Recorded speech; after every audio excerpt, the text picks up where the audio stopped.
You're in Braves country.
Smoke like me. So don't try and be like me. Let's party together.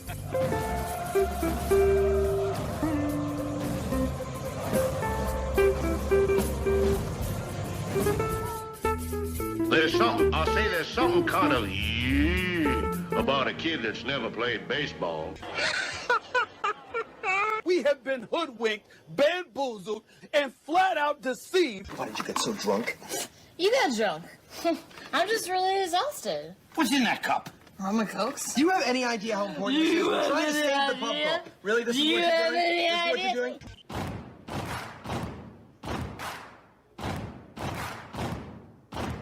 Baseball is a beautiful thing. It's more beautiful in an old park. It's asymmetrical and quirky. But even in a dome with artificial turf, it's beautiful. The way the field fans out, the choreography of the sport, the pace and rhythm of it, the fact that that pace and rhythm allows for conversation and reflection and opinion and comparison. In right field, the crowd is tormenting Strawberries, singing Darryl, Darryl. Little roller up along first, behind the man. It gets through Buckner. Here comes Knight, and the Mets win. And there's a fly ball deep to left. It's on its way. There it goes. And the Yankees are going to the World Series. Aaron Boone. Ground ball stabbed by Folk. He has it. He underhands to first for the first time in 86 years. The Red Sox have won baseball world championship. Can you believe it? It's a pastime, something you do. It's entertainment, something you watch. And it's a shared experience, something you talk about and read about. But you can apply those same three criteria to other things. What makes baseball special is that it's the best game that's ever been devised. Smith corks one into right down the line. It may go. Go crazy, folks. Go crazy. Sure as God made green apples, someday the Chicago Cubs are going to be in the World Series. A little bouncer slowly toward Bryant. He will glove it in front of Rizzo. It's in time. And the Chicago Cubs win the World Series. Cubs win. What a lucky break. The good Lord wants the Cubs to win. How can you not be romantic about baseball? If baseball is about caring, about loyalty and rivalry, Braves fans are on their feet hoping for some kind of a bleeder or a seeing-eye single. Here's the 1-2 pitch. Fastball hit high and deep down the right field line. It's going back, back, back. Is it fair? Is it zip, boom, bam, it's gone! Ram-a-lam, ding-dong, a 3-run shot, and your Atlanta Braves have taken a 1-run lead. She's gone, baby! There's a very peaceful thing. It was created and played in pastures and meadows. There's grass, there's outdoors, there's everything that people thought was American and feel about America. You get in a ballpark. And it's the wonder of walking through that dark tunnel and seeing a huge open space where men play the little boy's game.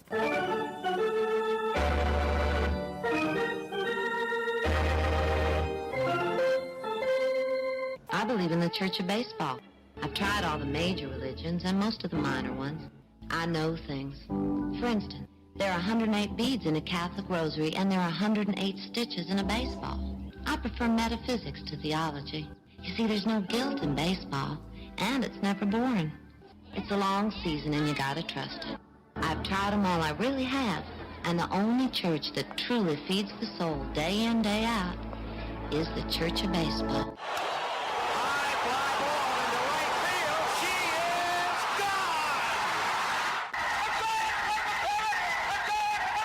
Swung line drive left field. One run is in. Here comes Brave. Here's the throw to the plate. He is safe. You're in Braves country.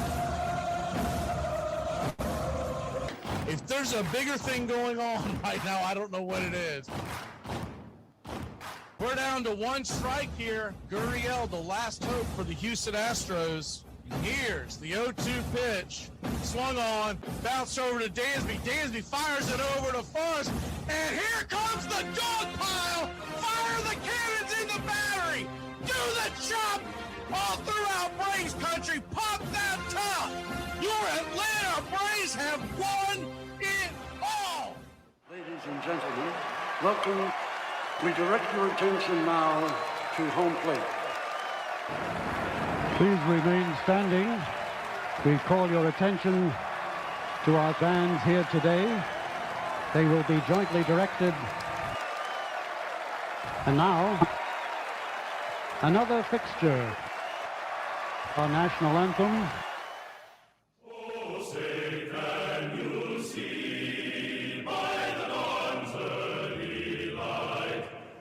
So proudly we hail at the twilight's last gleaming, whose white stripes and bright stars through the perilous fight, o'er the ramparts we once were so gallantly streaming, and the rockets' red glare, the bombs bursting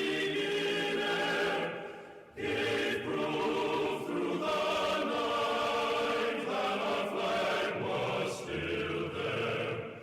Oh, say does that star-spangled banner yet wave o'er the land of the free and the home of the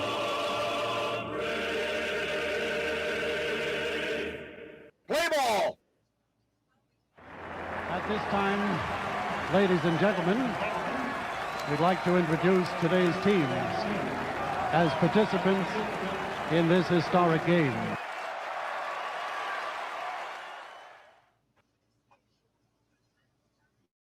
Armchair. Well, the season's finally here, and the players hit the field. Hey, howdy, hi, Braves Country Radio. The Armchair Quarterbacks are back for the Monday edition beginning September 29th. We'll be reacting to the world of football from the weekend and getting you set for the week ahead. We'll also be talking Major League Baseball all October long, switching gears to the MLB free agent trade hot stove season that begins when the World Series comes to its conclusion. It's the Armchair Quarterback Radio Show, Monday mornings, 9 a.m., right here on Braves Country Radio. The armchair quarterback, he's full of beer and he's full of snacks. The all-American man with a cool one in his head. The wife. Hey, Braves Country, Mac McGee here for American Rebel Beer. America's patriotic light lager, all natural ingredients. Stand tall, be proud. The perfect beer to celebrate life, liberty, and your pursuit of the American dream.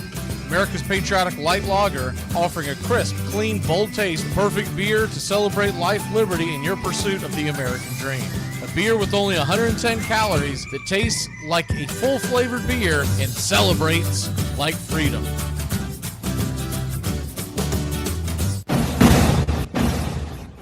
Hey, Braves Country, this is Mac McGee with Braves Country Radio. We are bringing you pitch by pitch, play-by-play of your Atlanta Braves all year long. Join the Country Club today. Help support Braves Country Radio. Join the Country Club today. It helps us bring you more of the game we all love. Braves Country Radio, your home for the classic call of Braves Country Baseball.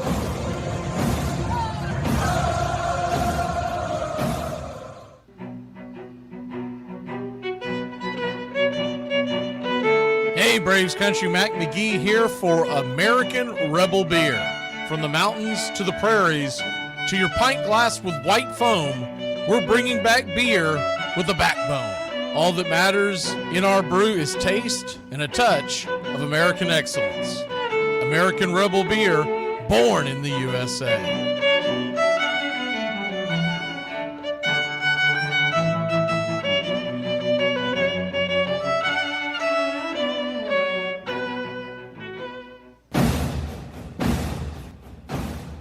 Ladies and gentlemen, we interrupt our program of dance music to bring you a special bulletin from the radio news. Sit quietly and we will control all that you see and hear. There is nothing wrong. You are about to participate in a great adventure. You are about to experience the awe and mystery. You unlock this door with the key of imagination. Beyond it is another dimension, a dimension of sound, a dimension of sight, a dimension of mind. You're moving into a land of both things and ideas. You've just crossed over into Adventures in Time and Space. We offer you Braves Country Radio, your home for the classic call of Braves Country Baseball.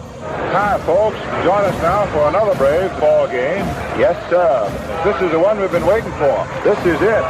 This makes you feel like it's spring and baseball. No more measles and free tickets to the circus. You're in Braves Country.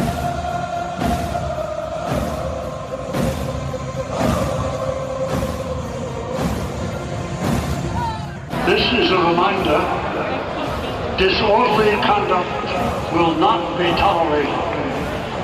Please respect your fellow fan and refrain from any unruly behavior. Failure to comply with these guidelines will result in ejection.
You're in Braves Country.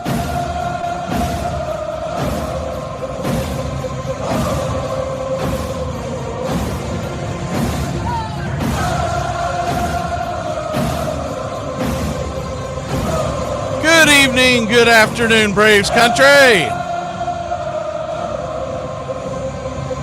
Braves are going to be wearing their home whites on this Sunday afternoon. Joey Wentz on the bump. White pants, white shirt. Red lettering outlined in navy. Braves across the chest, numerals on the back, names in navy on the back. Navy ball caps, red bill, and the white A representing the city of Atlanta. And the franchise Atlanta Braves that started way back in 1871 as the Boston Red Stockings. 155th season about to come to the conclusion. It's funny, I saw an advertisement. I don't remember if it was Facebook or whatever, but it's really not important. But they were selling cups that were showing the appreciation for the Chicago Cubs.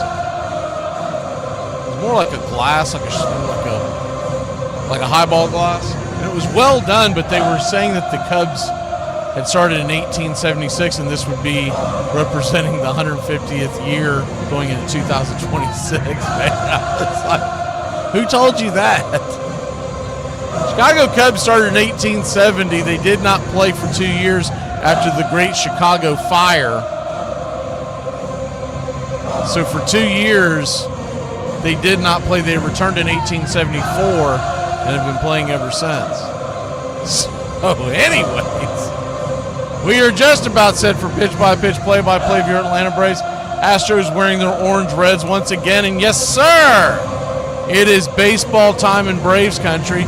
First pitch on the way is right up top. Misses for a ball. It's 1-0. Lefty-righty matchup as we bring you into the fold. 1-0. Swung on. Pops it back foul. Slider out of play. 1-1.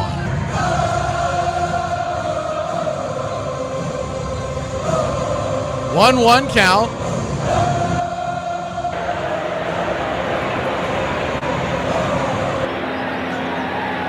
Jeremy Pena leading it off, batting .299. Good to see Tree Nug and my man Nathaniel Brooks, Jason Up and Adams, Robert, Justin Hightower, the 1-1. Foul back out of play, 1-2. John, Willis. Why do people feel the need to say I'm working? I'm in and out. Who gives a damn? Listen, comment when you're in here, comment when you don't. James Fisher. Iron Lung. Joey Loftus. The 1-2. Fouled straight back. We'll do it again, 1-2. Who else do we have in here today? I already got Tree Nug. Fred. Every time I see the name Fred, I think of Sanford.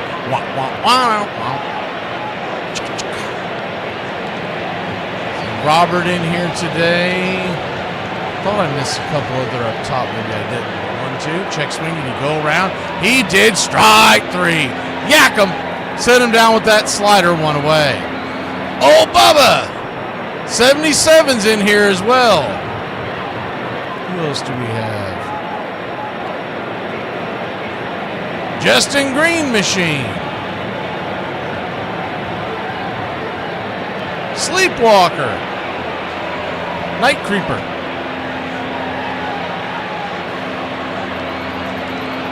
First pitch on the way to Yordan Alvarez. Man, it's hard for me not to call him Nacho when I see Alvarez on the screen nowadays.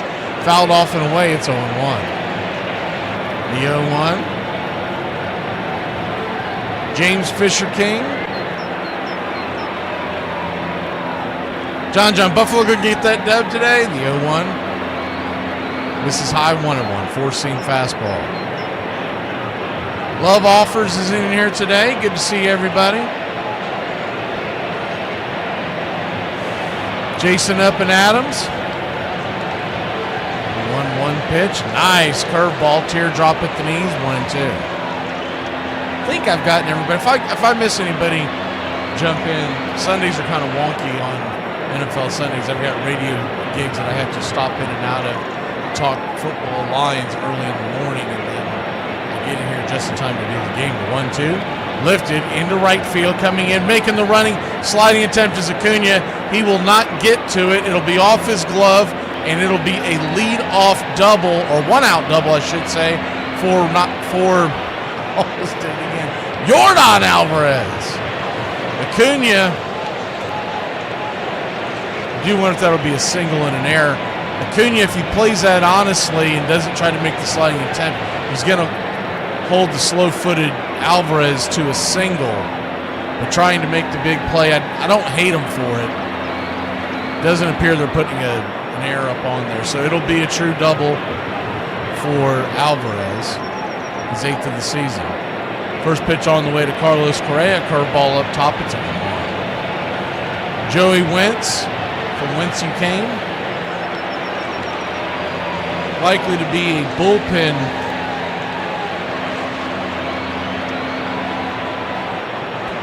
pretty important bullpen piece for the Braves in 2026. The pitch on the way is down below the knees. It's what you'll get from Joey today is a pretty heavy mix of 3 pitches. Mainly is the 1-1 pitch. Swing, pops it up. High down the right field line. It'll bounce foul. That ball was dropping quickly. No chance for Acuna to get to it. Heck, I don't even know if the ball boy could have gotten to that one. That had a lot of top spin. He's got a 4-seam fastball that he comes in at 45% of the time, a slider at 27, and a curve at 17. He does have a cutter that he brings in about 9% of the time to try to keep you honest. As the 1-2 misses high, 2-2. And a changeup, and it really is just a show-me changeup, throws it at just over 1% of the time. Left to right across the outfield for your Atlanta Braves today. Same as usual, Profar, Harris, and Acuna. 2-2. Fouls it back again, 4-seam fastball. Around the horn, much of the same. Nacho to Kim to Ozzie to Olsen, but behind home plate today, it is Sandy Leon. Drake getting the rest, not only a day after night, but it's got a tough lefty on the mound. Probably a good day to give Drake the day off and kind of reset. So Sandy Leon is behind the plate. Pretty good defensive catcher. Probably won't see them run as much. The 2-2 from Wentz. Caught, look at strike 3. He got caught watching the paint dry. 97 right down the pipe. P at the knees to get you going. 2 down. Good pitch.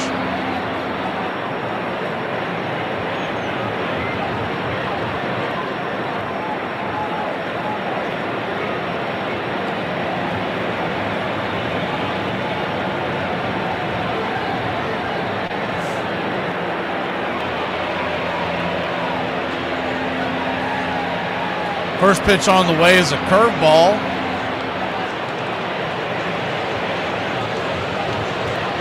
Right there to Christian Walker, it's 0-1. He's had a very good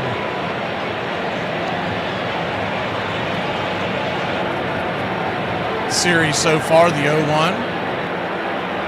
Swing and a miss changeup, it's 0-2. Christian Walker batting .238 on the year, 23 home runs, 80 RBI. The ex-D-back, the 0-2 pitch, 95 misses high,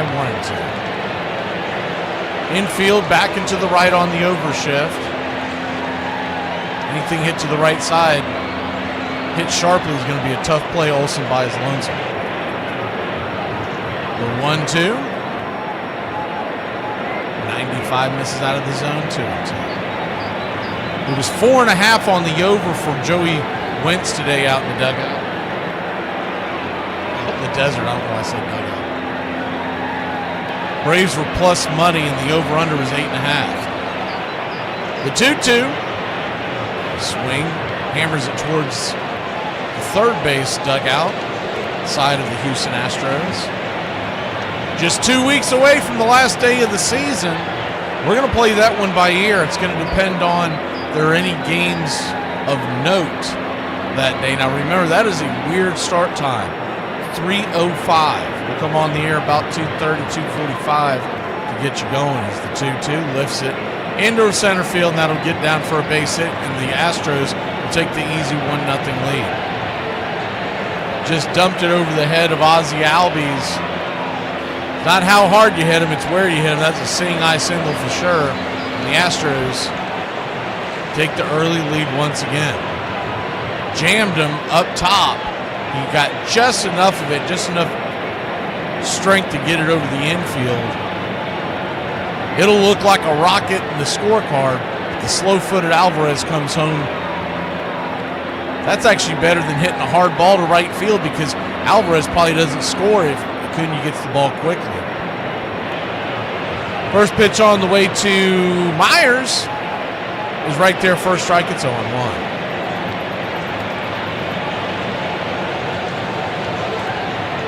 The 0-1 in the dirt.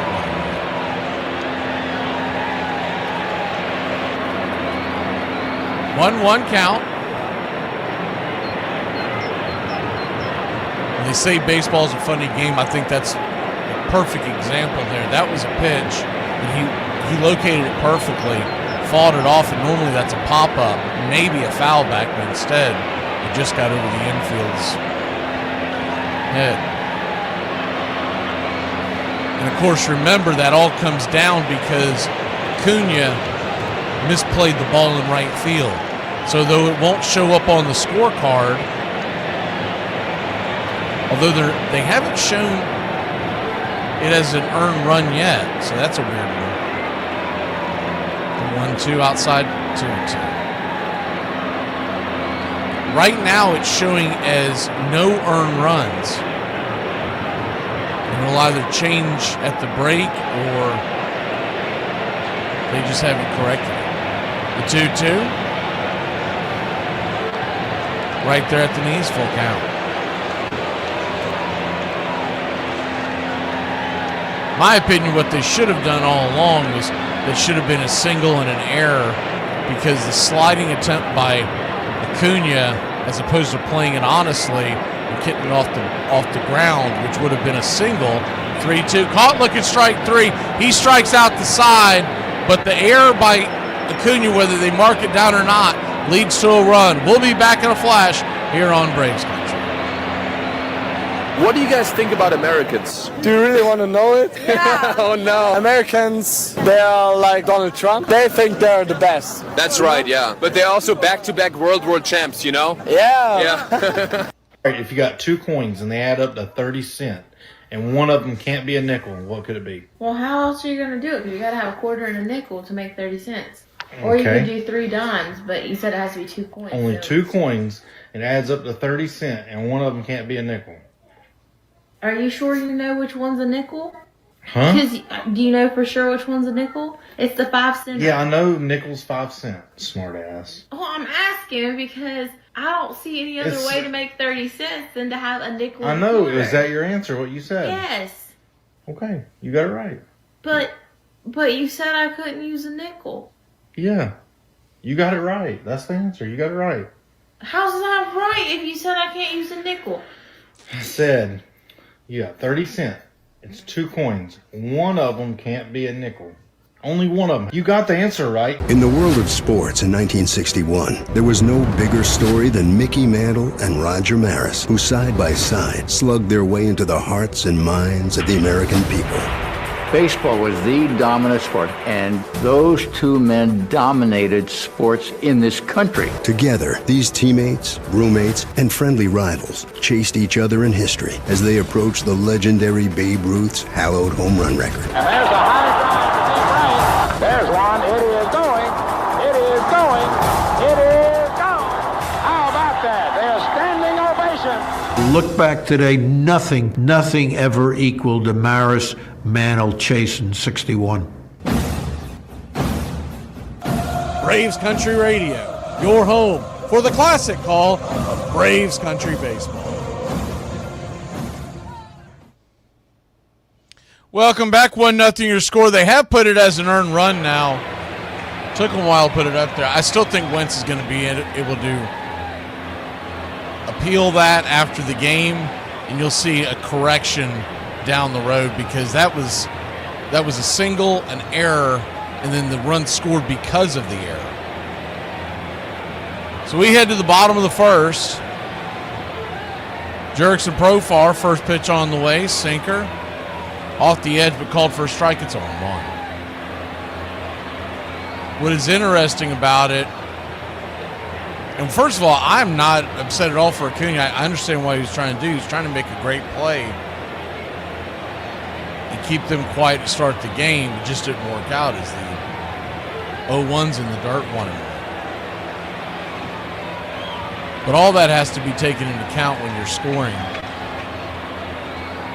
And I'm telling you, the Braves scores, hometown scores the 1-1, chops it over to third, 5-3 put out, quickly one away.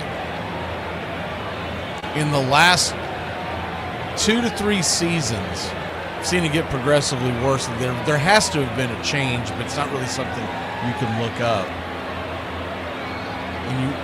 And you might have different official scores for each, for different days of the week, because they may not be doing it full time, and that could be a difference in it there too. But I don't recall so many blunders until about the beginning of the 23 season. It's the first pitch on the way, is up and in for a ball. It's 1-0 to Olsen. Lefty-lefty matchup. Kicks and fires. Swing! That ball's belted high. Get up! Get up! Get up! Zip, boom, bam, it's gone! Ram-a-lamma, ding-dong, a solo shot, and your Atlanta Braves, just like that, we've tied it up, baby. Number 25 on the year. Field. Smooth as it gets. Ice House, always smooth, never watered down. We must win today. Losing is not an option.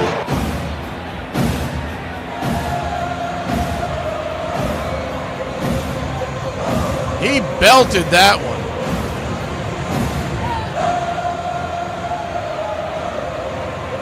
How far did it fly? 398 feet.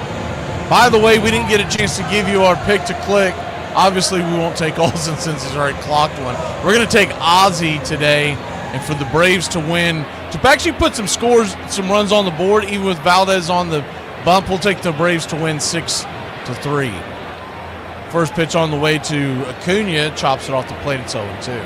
I'll tell you why. I did some research this morning on Framber Valdez the last 2 seasons, and though he is an elite lefty, his earned run average is over a run and a half higher on the road during day games than any other time.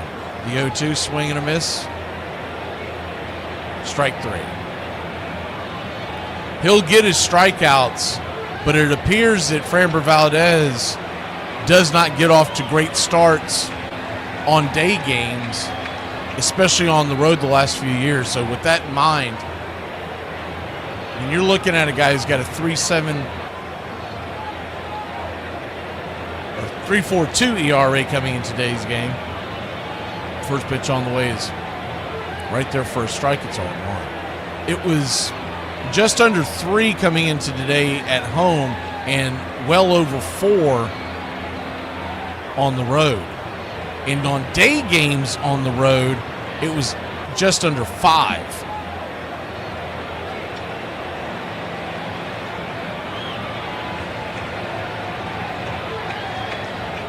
So Ozzie Albies down 0-2.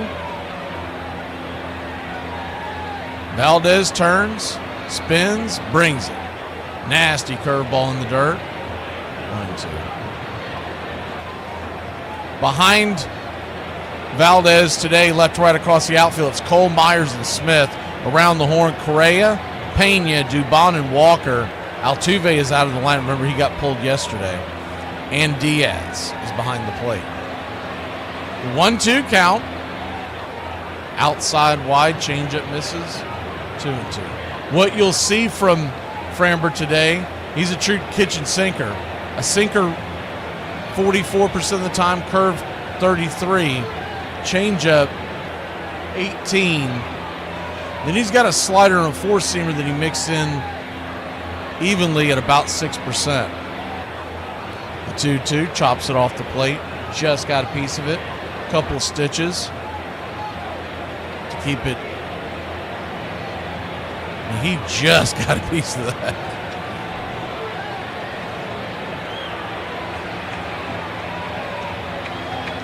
Two count. Home plate umpire Tony Randazzo wiping off the dish. I hope this is the last time we see this umpire crew this year, by the way. We're going to dodge the bullet of Phil Cousy. The 2-2 outside wide, 3-2. He's at first base today.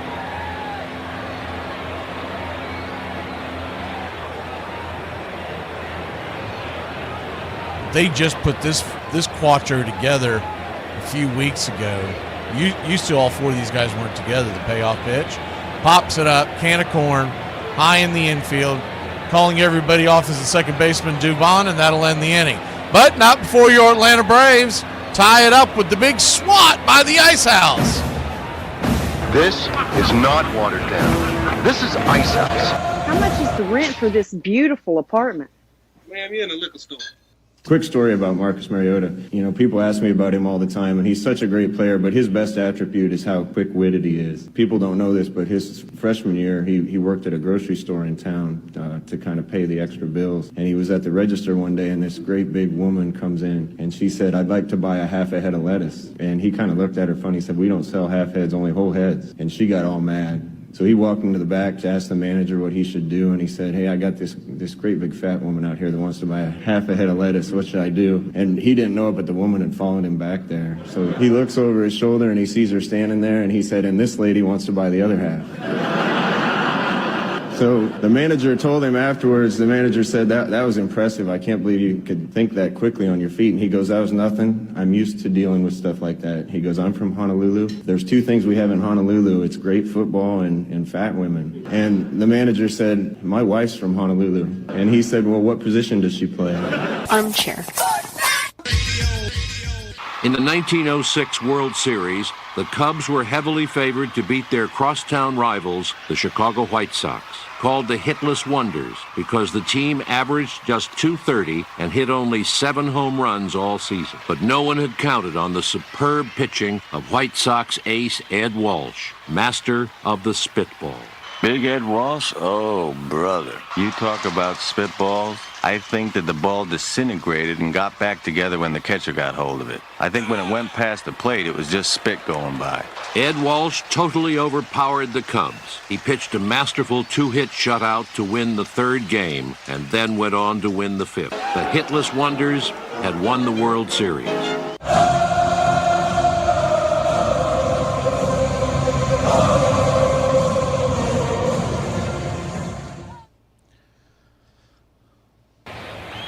Joey Wentz comes back.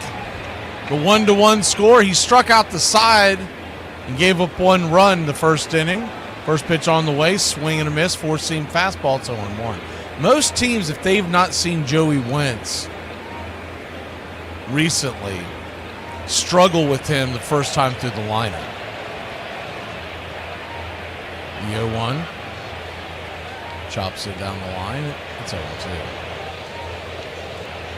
If you think about the 2 hits that were made in the first inning, the one by Valdez, it wasn't hit that hard. It was a dying quail that Acuna kicked off his foot that turned a single into 2.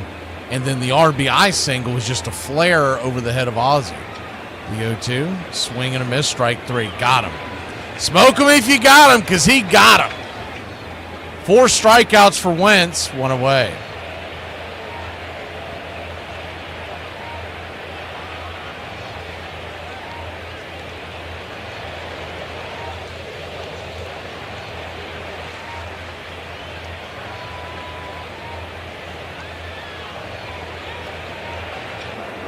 First pitch on the way to the number 7 hitter. Cam Smith is a curveball. Right there at the knees. It's 0-1. Smith batting .239, 8 home runs, 49 RBI.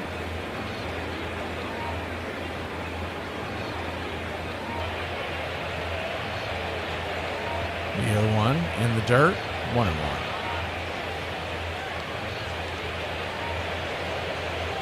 One count.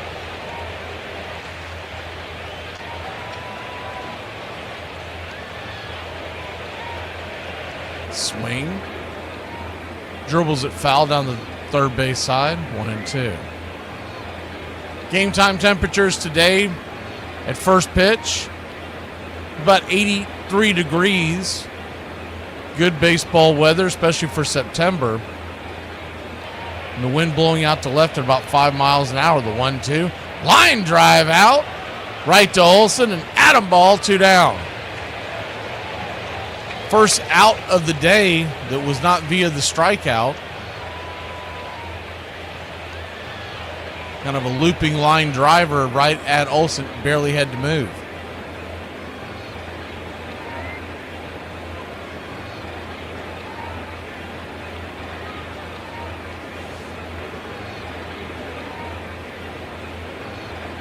First pitch to the rookie Cole. Misses down and away. Curveball for a 1-0 count to begin the at-bat. Lefty-lefty matchup to 1-0. Swing and a miss. 1-1.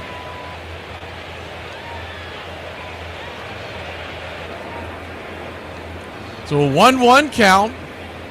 Braves 1. Houston 1. Top of 2. The four-seamer, swing and a miss, 1-2. It's really keeping him off balance and is doing a good job today of going up and down with that fastball and those two benders that he likes to lean on. The 1-2. Caught looking P at the knee. Whoa, come on! Are you kidding me? Wentz rolling his eyes. Kranitz was shaking his head in the dugout, but pretty much a whole lot of nothing coming from the dugout. The 2-2. Slider down and away, full count.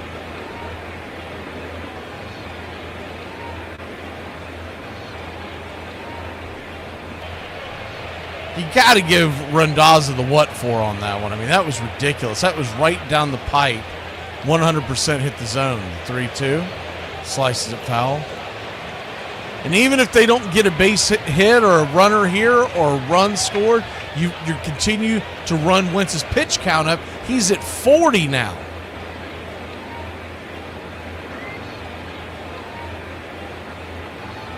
The payoff pitch. Swing and a miss, strike 3. But not before Randazzo blew another call. Cost Joey 3 to 4 more pitches. We'll be back in a flash. 1-1 your score. Let's get them the lead when we return, BCR. Why is it so hard to solve a murder in West Virginia? There's no dental records and all the DNA's the same. Hey Braves Country, this is Mac McGee with Braves Country Radio. We are bringing you pitch by pitch, play-by-play of your Atlanta Braves all year long. Please like and subscribe today. It's free, and it helps us bring you more of the game we all love. Braves Country Radio, your home for the classic call of Braves Country Baseball. Personal foul, 69, offense. He was giving them the business. Now Don Mattingly, an emerging star. Mattingly last year was called up by the Yankees from Columbus the day Bobby Mercer retired. He'd been with him prior to that, but had been sent out. And he's not only won a spot on the roster, he's in the lineup, he's hitting third, and he's leading the league at .338. That's drilled to the gap in right center field, and it is off the fence. Randolph was running all the way, so he is being waved in. Whitaker's going to Parrish, is not in time on a double by Mattingly. First game I went to, May 30th, 1956, Yankee Stadium. We drove from Long Beach, Long Island to the Bronx. Almost took 2 hours. And as we came up into the Bronx and Jerome Avenue, my dad said, there it is. And, you know, I'd seen games before, but on TV. And there it was, and it like ate up the Bronx. It was the biggest thing I had ever seen in my life. And it had that great roof, that green copper roof, and the breeze was just blowing all those pennants in the roof, you know, just going like that, telling you which way the wind was blowing, and I had my glove and everything, and I sat like in between third base and home plate, like real close.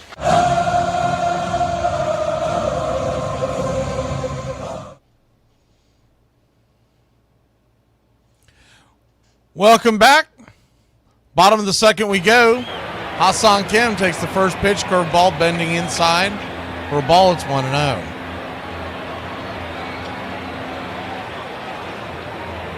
1-0. Ha-Seong Kim from the right side. His red glossy shades, takes 94-mile-an-hour sinker up top. 2-0. That one might have touched the top of the zone, but not nearly egregious a call as the one versus Wentz last inning. The 2-0, 95. Four-seam fastball in the inner track.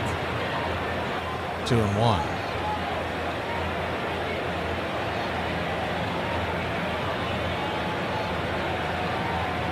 Two-one count. Swing, chops it foul. 2-2.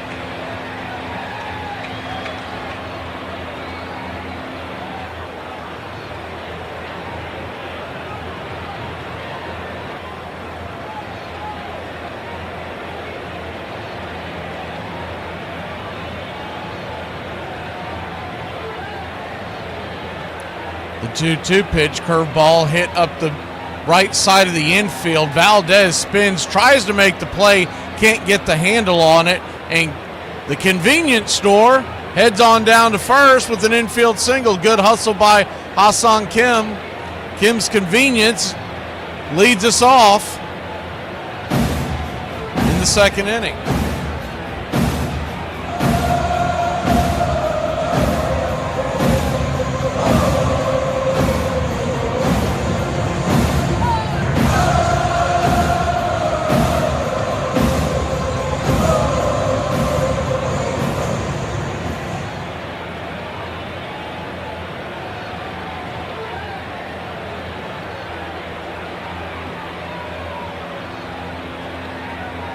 So a leadoff single for Kim. He's dancing back and forth at first.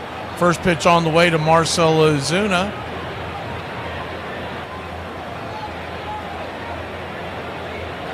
Misses for a ball. The second one follows it up inside.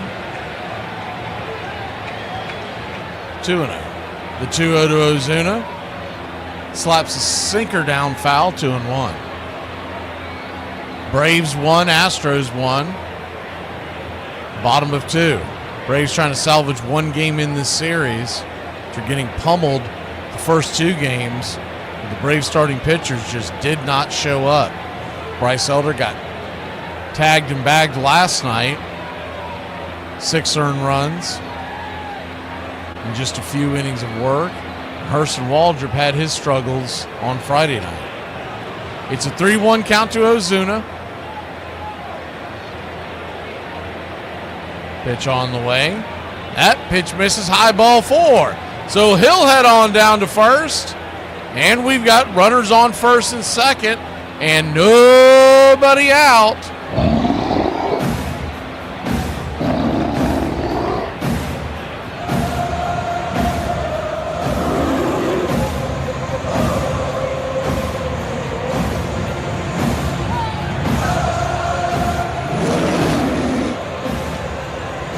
Diaz goes out there, have a quick chat with Valdez. I believe that's Correa with them as well on the bump.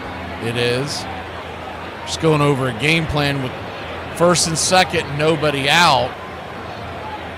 And now you got the number 7 hitter, Michael Harris.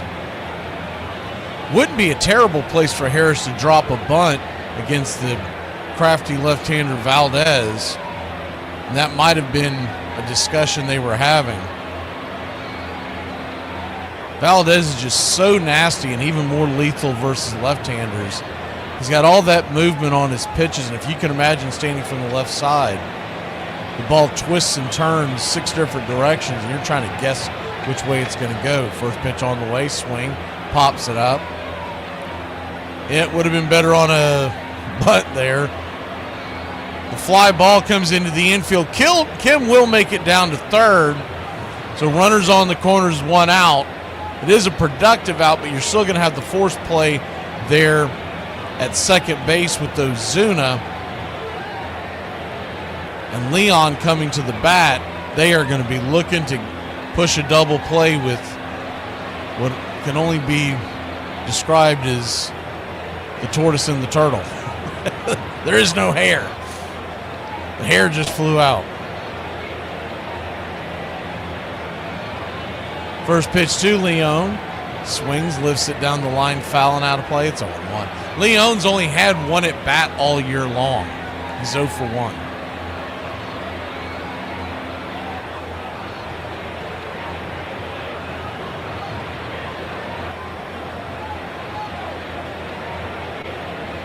The 0-1. Kicks and fires. Swing, chops it over to second. This should get a run home, and Dubon can't get a handle on it. It's going to be an E4, and the Braves will score.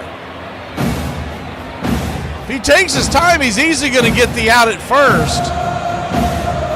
He was trying to turn back to second to get Ozuna, but he couldn't get the handle the first time. The second time, he went to reach for it, knocked it off his shoe. So maybe some good fortune for the Braves today.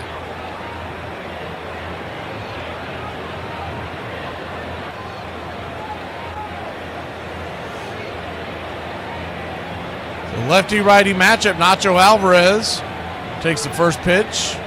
Down and away for a strike. It's 0-1. If you're Nacho, you can't feel too great about yourself. The guy who's 0 for 1 has only had one at bat all year long. He's hitting above you in the order today. The 0-1 swing, lift it, get up, baby! It will not be deep enough. Catch is made just before the warning track. It had some lift. As y'all know, I'm rooting for Nacho to get one out this year. We're running out of time.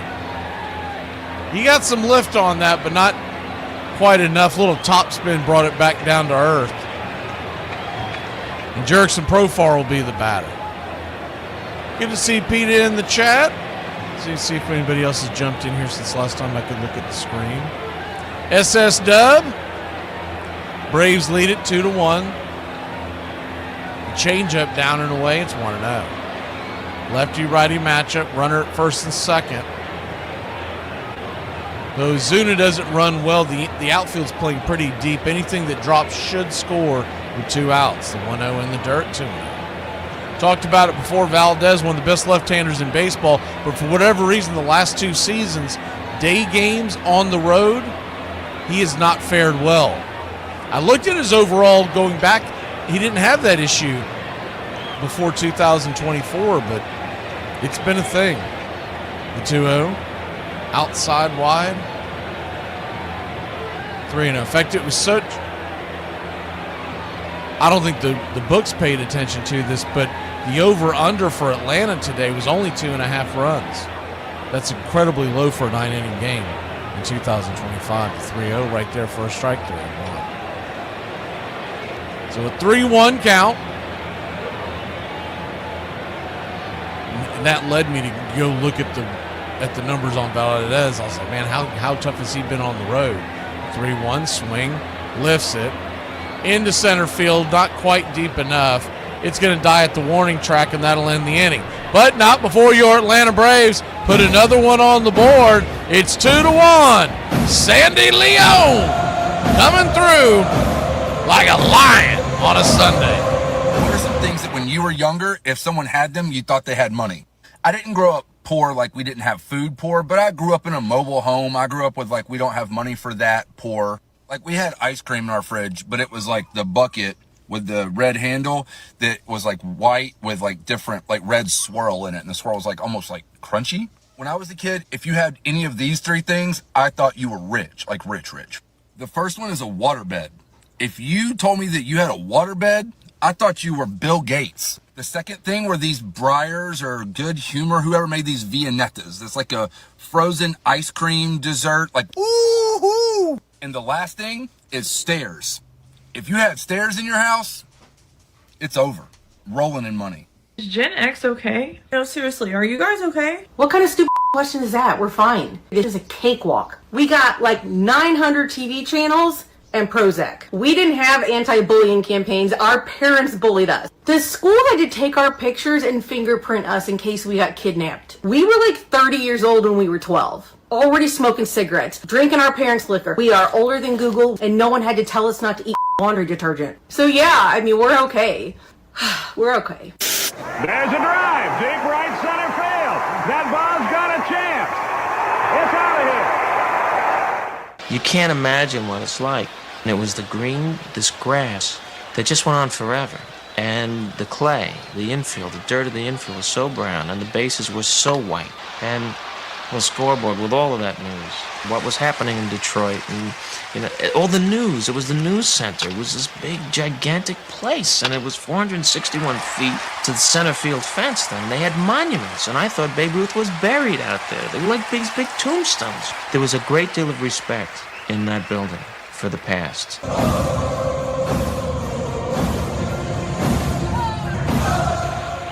Welcome back, Braves Country. Braves lead it 2-1. No, you're not dreaming. We have a lead early in the game. Top of the third, Joey Wentz goes back to work with a 1-run lead. First pitch to Mauricio Dubon is a P at the knees. Right there for a strike. It's 0-1. The 0-1. Swing. Fouls it away. 0-2. Joey Wentz. Where's the guy that was making the bad bets yesterday? Joey Wentz already with 5 strikeouts.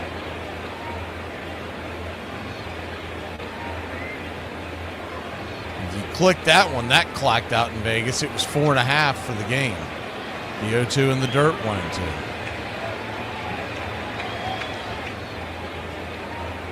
I'm trying to remember what that guy's name was. He was making me laugh on his bad bets. The 1-2 swing, chops a foul. Talking about goodbye, cruel world. The 1-2 count.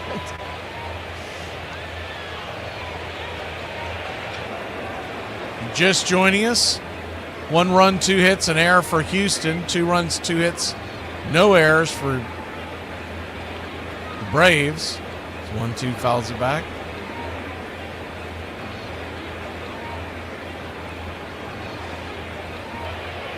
Braves have 4 games in 3 days. We've got them all here for you on Braves Country Radio. Braves Country today comes your way for you country club members tomorrow at noon as the 1-2. Chops it over to first, 5-3 put out, 1 away. For you newcomers, that's where we have more time to answer questions and whatnot. Braves Country today. First day of every series. Tomorrow it's noon when we do the football shows. It comes on at 10 a.m. right after the 9 a.m. football shows. This week it'll be Friday going into the Detroit series. Jeremy Pena, as the top of the order flips over, swings at the first pitch. It's a changeup fading away. Bangs it back foul. It's 0-1.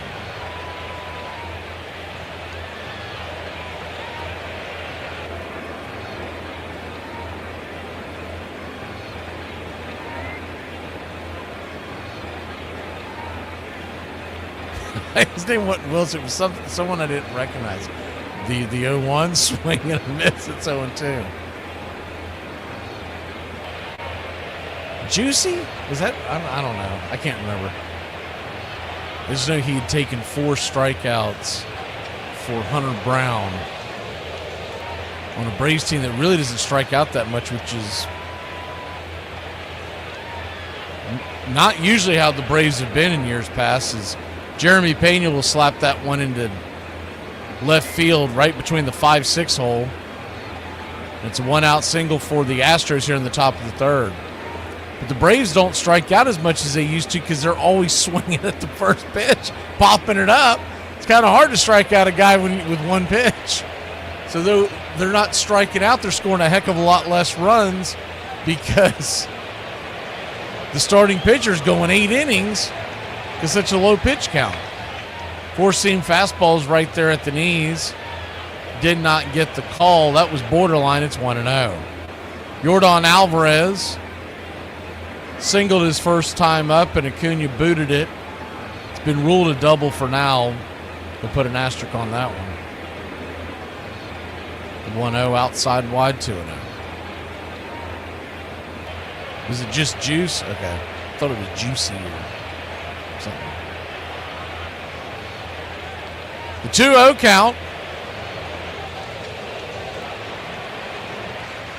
Did y'all see that the Mets lose and both the Reds and Giants spit the bit and do not gain ground yesterday? Giants had a chance to take the lead.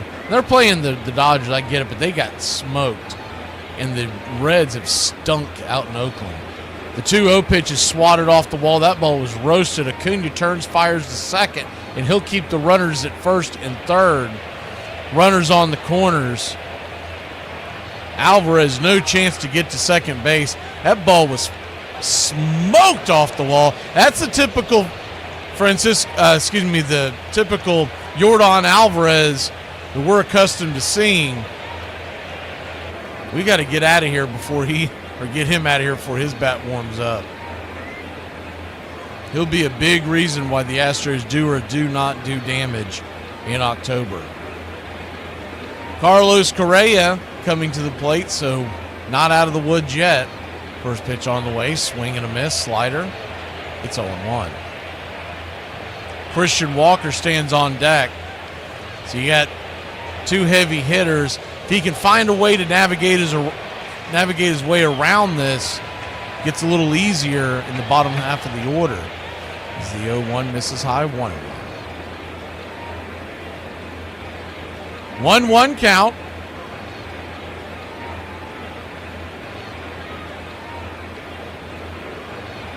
Kicks and fires. Swing, chops it foul.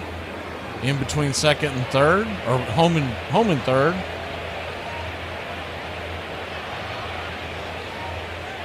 One and two. John, did you see that touchdown pass made by Cam Ward against the Rams? Wow. I just saw the replay of it in the background. The 1-2. Chops it down the line. Do it again. Wentz, by the way, 57 pitches. So he's running it up. Now, that's the bad news. The good news is the Braves bullpen, the back end of the bullpen is well rested.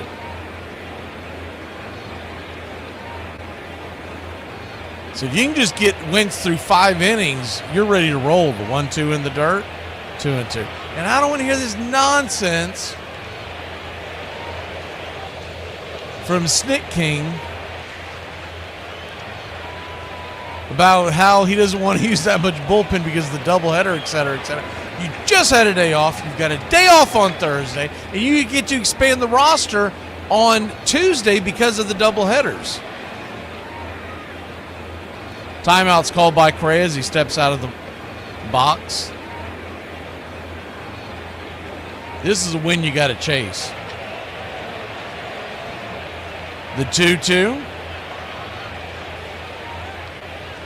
In the dirt, 3-2.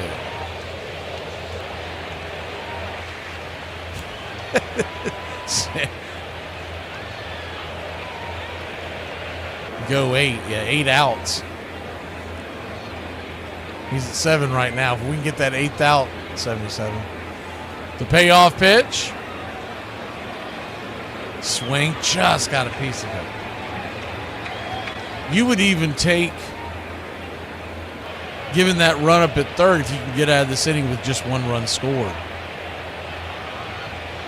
A double header a double play gets you out of this jam.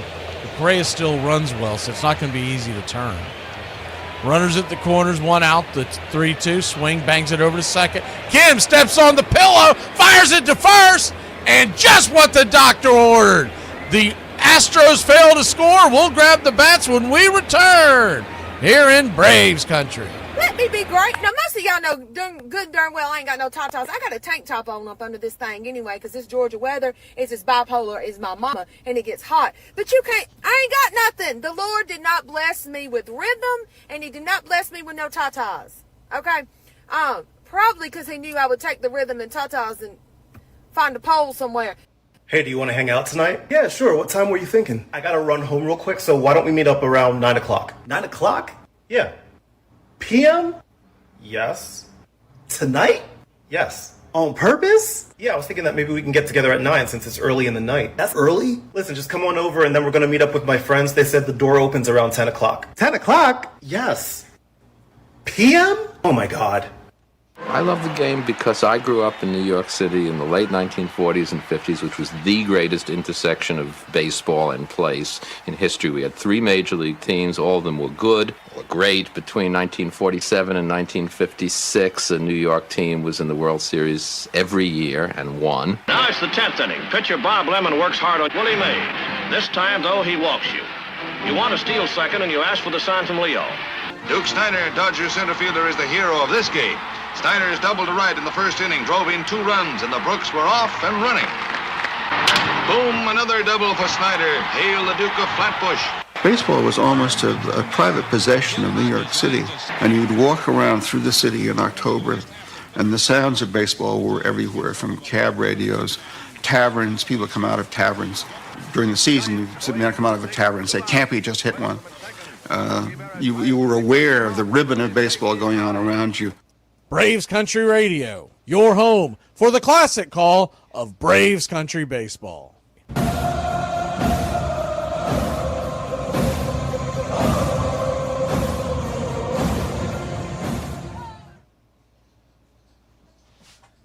Welcome back. First pitch swinging by Matt Olson. He's going to dump that into center field, and your Atlanta Braves are rocking and rolling on a Sunday afternoon. Who needs football, right? Iron Lung's been waiting for me to say that.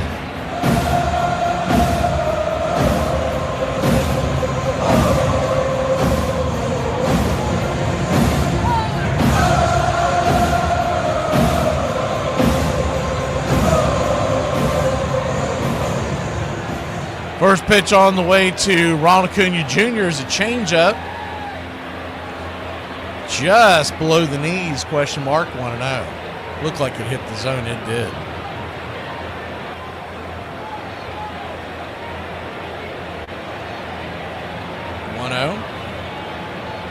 Swing and a miss at the changeup inside, 1-1.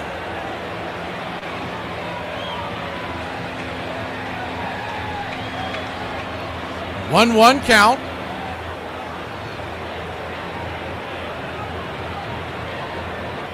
Swing, chops it foul. 1-2. So Tree Nugs got doing the what's for lunch. We're eventually going to have to make some kind of a soundbite for that, I guess. Tree Nugs got the crispy Kringle cut fries, steak seasoning with olive oil. Bubba's got the taco salad. 1-2, swing and a miss, strike 3. One away. So far, Bubba for the win.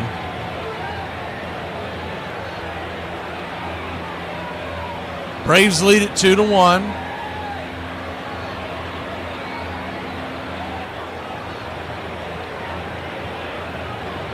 Here on a Sunday fun day, Ozzie Albies digs in. First pitch on the way, swinging, ball's bounced over to third. Correa's having a hard time getting a hold of it. Flips it to second. They'll relay it down to first, but they will not get Ozzie. Olson is out at second. They get the lead runner, but the inning stays alive. Take another look at that. And Correa, at the end of his glove, that ball was snow-coned out. When he went to transfer it to his throwing hand, started to come loose, and he had to. It's kind of fortunate he was able to get the one out, because I thought he was going to lose control of it altogether. Valdez flips over to first, keep Ozzie close by.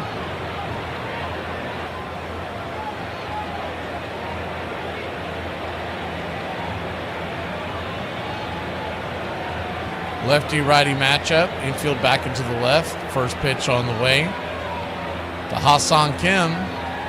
Right there for a strike. It's 0-1. Kim, 1 for 1 on the day, came around to score with an infield single. The convenience store digs in. Changeup misses. 1-1. He's expected to be your shortstop for 2026. It all comes down to Kim. He's got a player option. I'm sure he'll discuss it with his agent, but I would think he'll try to reset, make his money next year, and go to the free agent market in the offseason of 2026. The 1-1 fouls back 1-2. And you never know, the Braves may decide to extend him next year at some point. But you got to put first things first. 1-2 count. Swing, slaps it into right field. That's down for a base hit. And Hassan Kim, 2 for 2. Ozzie will go station to station. Good job by Smith. Cut the ball off and get it back into the infield.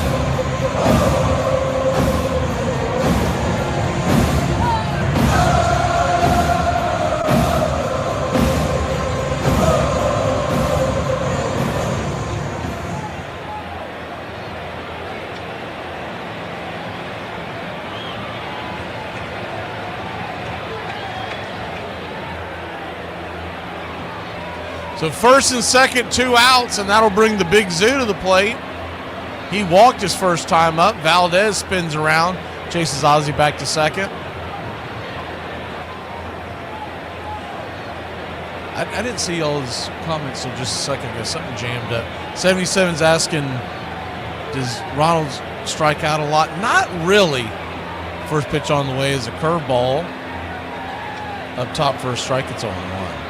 He's gotten much better the last few years. Now, of course, he's been dealing with injuries, so that's been a whole nightmare because it's hard to get your rhythm down. Is the 0-1 right there, change up on the outer edge, it's on 2. He puts the bat on the ball pretty well, and he's done a much better job the last, we'll say going back to 2022 into 23 when he had the MVP year. He's done just a much better job of taking pitches, being more selective. That's why he's perfect as a leadoff hitter, and they really shouldn't even have him batting third as the 0-2 pops it up. That'll be a lazy fly ball to right, and that'll end the inning. Braves 2, Houston 1. We go to the top of the fourth, I should say, the middle of the order. That damn Christian Walker coming to the plate again. We just all broke mentally this year. Things got so bleak. We started watching the WNBA. What happened? Like, I don't... Oh my God, I'm so hungover. I've never been this hungover. Are we dead? I feel great. I ran 5K this morning. Really? No, I threw up in the shower. In 2008, Pat McAfee kicked a 52-yard field goal against Cincinnati to send the game into overtime. It was a night game in Morgantown and about 38 degrees outside. The Battle of Gettysburg took place on July 1st to July 3rd of 1863. That is correct. This morning, your wife texted you to pick up what item on your way home? Mayonnaise. From the start of 1961, history was being made as John F. Kennedy, the country's youngest ever elected president, was sworn into office. From the space race to the building of the Berlin Wall to the dance craze known as the Twist, a new day was dawning, and baseball was also coming to an historic crossroads. For 60 years, from 1901 through 1960, the two major leagues had each consisted of 8-team leagues, and they played a very predictable set number of games, 154. But in 1961, that would change as the American League added 2 new teams. The Washington Senators were moving to Minnesota to become the Twins, only to be replaced by a new Senators franchise in D.C. There was also a new team in Los Angeles, the Angels. And as a result of the expansion, the AL would play 162 games instead of 154. The National League was still on a 154-game schedule and wouldn't expand until 1962. But the NL had already changed in a different way. The league had been tapping into a deeper pool of talent and had won 5 of the last 7 World Series titles, including 1960. Braves Country Radio, your home for the classic call of Braves Country Baseball.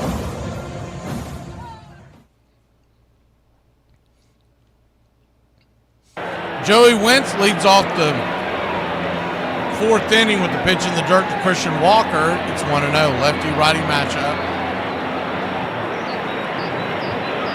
1-0. Swing and miss, 1-1. Saw the comment by 77 saying that Smitty wants to leave Profar at the number 1. That's the biggest reason why he'll end up not in that dugout in 2026. The 1-1 smoke down the line. 22. When you don't know where to bat your best offensive player, that's a problem. 1-2 count. They're just playing out the string and letting him leave with dignity is all that is to it. Pitch on the way, swing, fouls it back. You can't go through all these analytics and the Braves swear that they're an analytical team and swear up and down this and that and that and this, and then the number one stat that comes through every single time is that you want your best offensive weapon to bat leadoff because he's going to see more at-bats throughout the year. Is the 1-2 in the dirt, 2-2. Anybody with any kind of a brain can figure that out. If you're batting first, you're going to get more at-bats. He just showed, just as I'm saying that, they just showed Sticker in the dugout with one of the biggest yawns you'll ever see. The 2-2, they cut away from it quick. Into the dirt, 3-2. That's pretty funny. We know the production team's like, abort, abort, he's falling asleep, abort. Get out of there. The payoff pitch, swing, lifts it, high into center field, drifting back on the track, making the running catches. Michael Harris, the second, up against the wall, climbs the wall, comes down for out number 1. 75% of this world is covered by water, the rest by Michael the Hawk Harris. One away.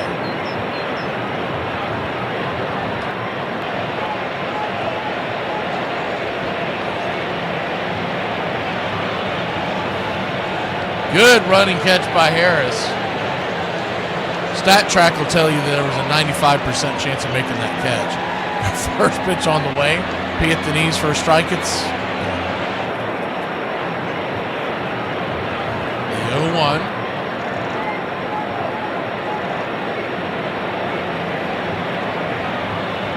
Kicks and fires. Swing, hits it up the middle, and that will get through for a base hit. A worm burner between the 4-6 hole.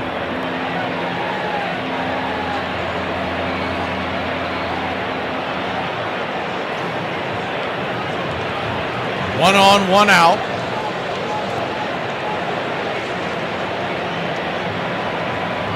I guess the broken arm duo was out doing interviews yesterday with the kids. Still good to see them go out there and talk to the kids like that. Grant Holmes and Schwellenbach.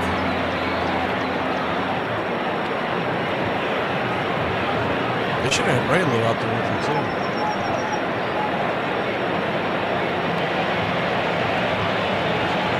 One on, one out. Diaz the batter. Double play waiting to happen with the backstop. The runner goes. Here comes the throw down to second, and they will steal that base with relative ease.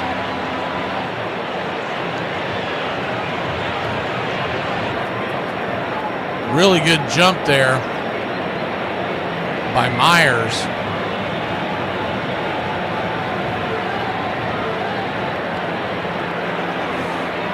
No real chance of Leon getting him out at that one.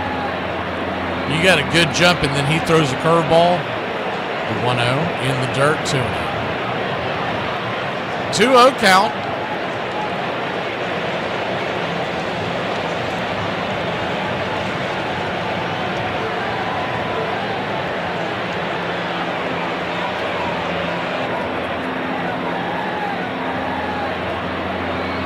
Lefty-righty matchup. The pitch, swing, chops it foul, 2-1.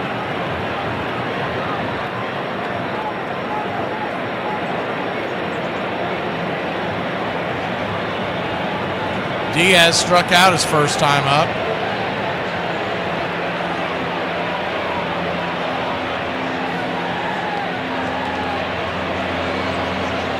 The 2-1. Swing, pops it back foul, 2-2.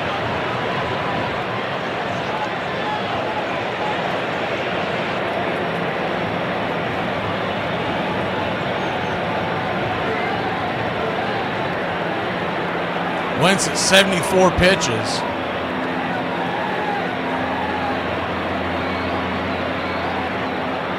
.93 high and out of the zone. Full count.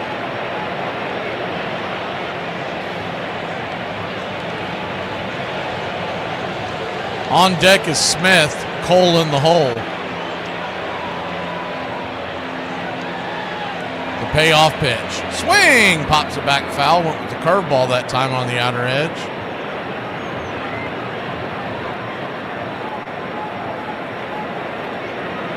Payoff pitch, Yanier Diaz. 19 home runs on the year. So a lethal bat with the 258 and the 709. The payoff. Swing, rips it, and that's going to tie the game. Slow roller to the outfield. Here comes the run home to score. Profar does the smart thing and throws it to second.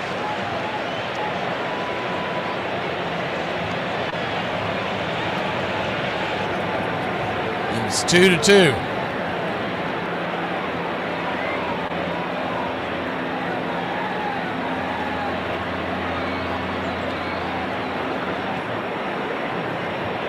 Out of town scoreboard. Hit that here in a second. They're in your nation's capital today, and the Nationals and Pirates are tied at 3 apiece. We'll see Washington tomorrow. First pitch is a slider on the way for a strike. Nope, called it a ball down below the zone. It's 1-0. Spencer Strider's expected to throw for the Braves tomorrow. Then we've got a doubleheader on Tuesday. Is the 1-0 right there, first strike, 1-1. Right now they have Chris Sale to pitch the early game and to be determined for the split, but expect that to change as the 1-1 up top, first strike, 1-2. Typically, the veteran gets to pick if he wants to pitch day or night. And usually they choose the night game. So Sale most likely pitches Tuesday night. And they'll have a spot starter as the 1-2, pops it up. High into the outfield, shallow left field, making the catch is Profar, 2 down. So with that being said, the split doubleheader at 1 p.m. We'll go over all this tomorrow on the show. They haven't announced who it is yet. We may know by then. But I would expect Chris Sale to pitch Tuesday night. Now, they may clarify that after the game and tell it differently. And if so, we'll talk about it tomorrow on Braves Country Today, noon Eastern. For you Country Club members, the curveball down and away, 1-0. And then that would put Waldrop on the hill for Wednesday. And then, of course, we have the off day Thursday and then head to Detroit. 1-0. Low strike, we'll take it 1-1. Cole, the rookie, came bang onto the scene Friday night, 3 for 4 with the home run.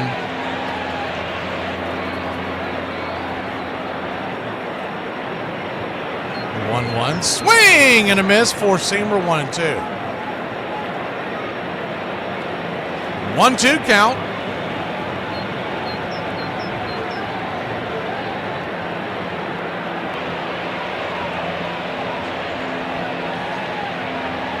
Brings it. 94 outside wide, 2-2.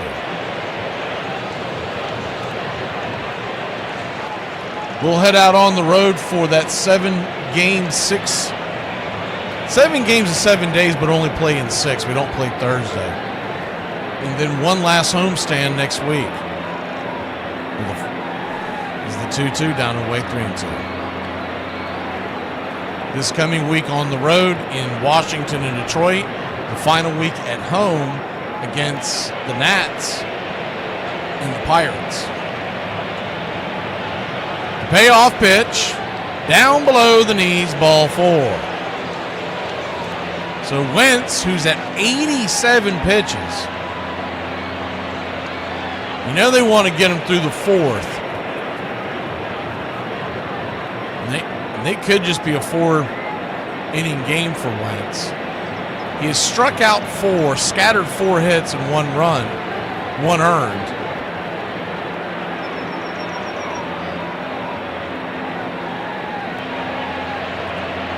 First pitch on the way is slider down and in for a strike. It's 0-1.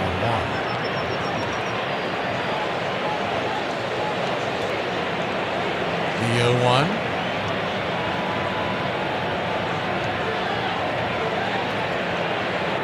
Swing, fouls it away. It's 0-2. 0-2 count.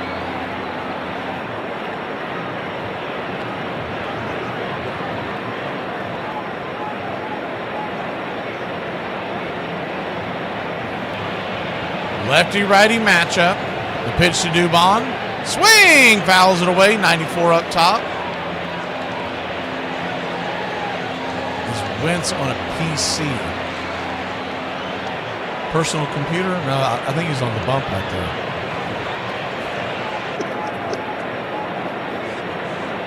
They're all on a pitch count nowadays. The 0-2 in the dirt. 1-2. They don't always reveal the pitch count, but he's been out. I mean, he does a typical workload.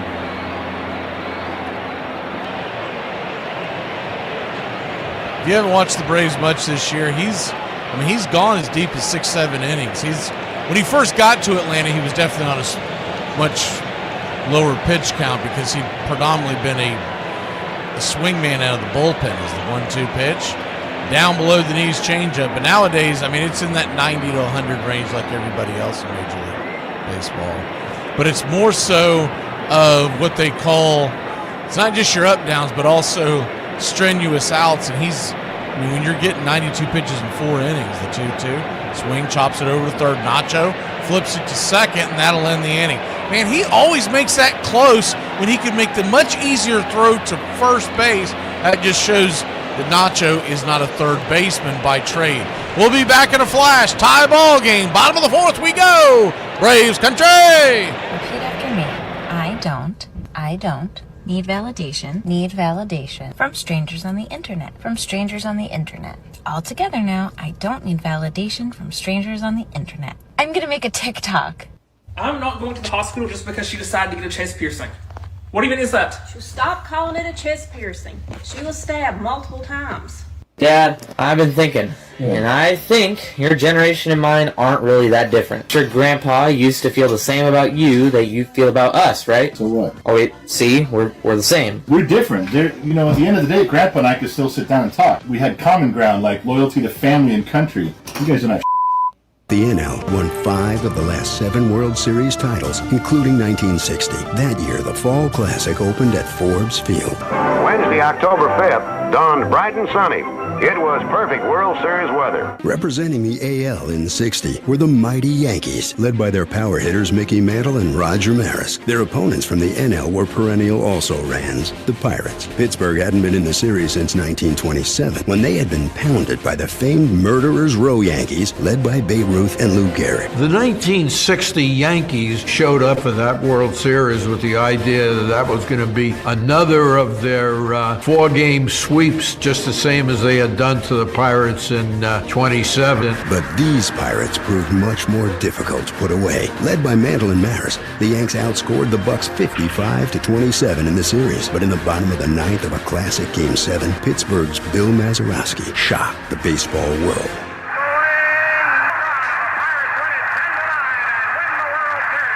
We just will never forget that moment. Anyone who was there or any of the players that participated in that game will never forget that sight with that ball clearing that fence at that time.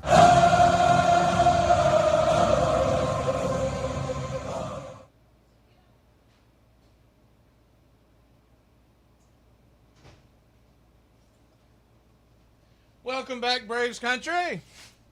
First pitch on the way is a curveball right there at the knees. It's 0-1. Lefty-lefty matchup to start the inning. Michael Harris the second, who flew out his first time up.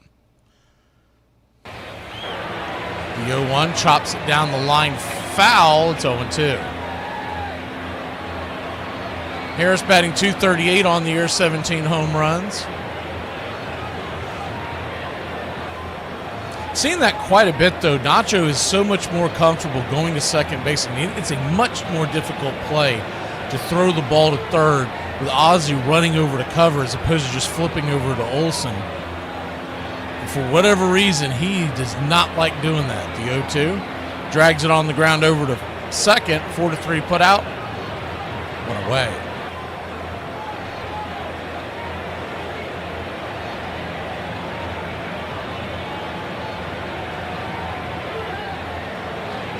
One up, one down.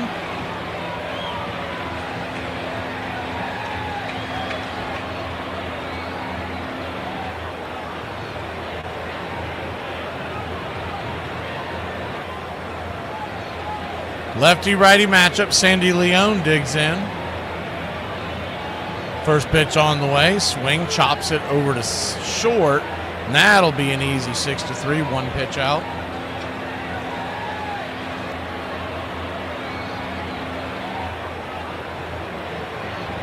I would love to know the behind-the-scenes reason why Sandy Leone is batting in front of Nacho Alvarez. It just doesn't make any sense. Nacho 0 for 1. I know there's no real good place to put Sandy Leone in the lineup, but still. First pitch on the way is a sinker right there off the edge. It's 0-1.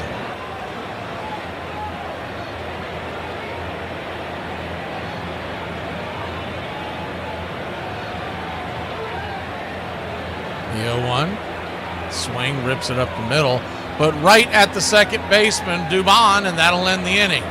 Braves go down in order. We go to the fifth, 2-2. Top of the order for the Astronauts when we return. Any attempt to restrict drinking and driving here is viewed by some as downright undemocratic. When a fella can't put in a hard day's work, put in 11, 12 hours a day, and then get in your truck and at least drink 1 or 2 beers. They're making it laws where you can't drink when you want to. You have to wear a seatbelt when you're driving. And pretty soon we're going to be communist country. Armchair. One of the biggest scandals in baseball history is the throwing of the 1919 World Series by the Chicago White Sox. Even though all 8 players who were accused were acquitted in 1921, Judge Kennesaw Mountain Landis handed down a lifetime ban that included the Hall of Fame. Shoeless Joe Jackson should be reinstated and put in the Hall of Fame. Reason number 1, his stats during the series. His 12 base hits set a series record that wasn't broken until 1964. He led both teams with a .375 batting average in the series. He committed no errors and threw out a runner at home plate. He also hit the only home run by either team in the series. Reason number 2, he never took any money. On 2 different occasions, he refused a $5,000 bribe even though it would have almost doubled his salary at the time. Reason number 3, he tried to tell White Sox owner Charles Comiskey, but Comiskey refused to meet him. Reason number 4, years after the scandal, the other 7 players confirmed that Jackson was never present at any of the meetings and his name was mentioned only to give them more credibility to the gamblers. Reason number 5, a lawyer manipulated him into signing a document he didn't fully understand. Jackson never learned to read or write, so there was no way he knew what he was signing at the time. All tied up in the 8th, Mickey Mantle facing Preacher Rowe. The Oklahoma kid parked it in the left field seats. Watching it on TV in New York with Willie, Mickey, and the Duke, and the arguments on the corner, you know? And that was it.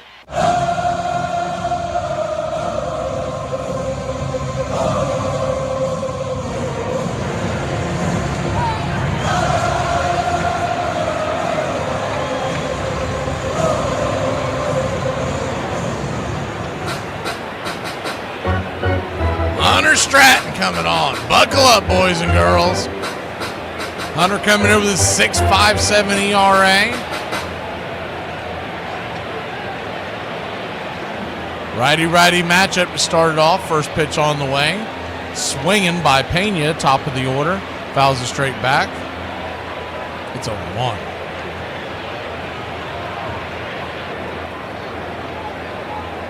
The 0-1 count.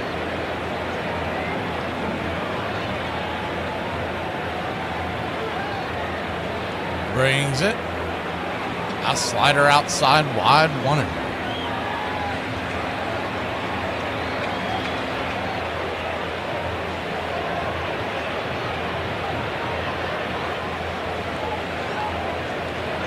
The 1-1 pitch.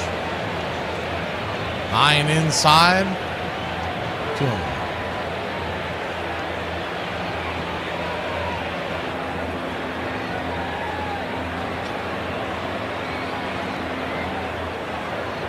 The 2-1 count. Swing, fouls it down the line. 2-2. Sorry, I just got a text from a buddy of mine who's a big Tennessee Volunteer fan. And a mutual friend of ours who's not a Tennessee fan, but I guess he jumped on the bandwagon yesterday right before the game, which he's known to do. He was wearing the 2-2 away 3-2. I don't know if he put it on Facebook or where he put it on, but anyways, he grabbed the picture and he's just decked out in orange, bragging about how they're about to win or something like that. And the original Tennessee fan sends me the text, is a 3-2 swing and a missed strike 3. He says, now I know why we freaking lost yesterday.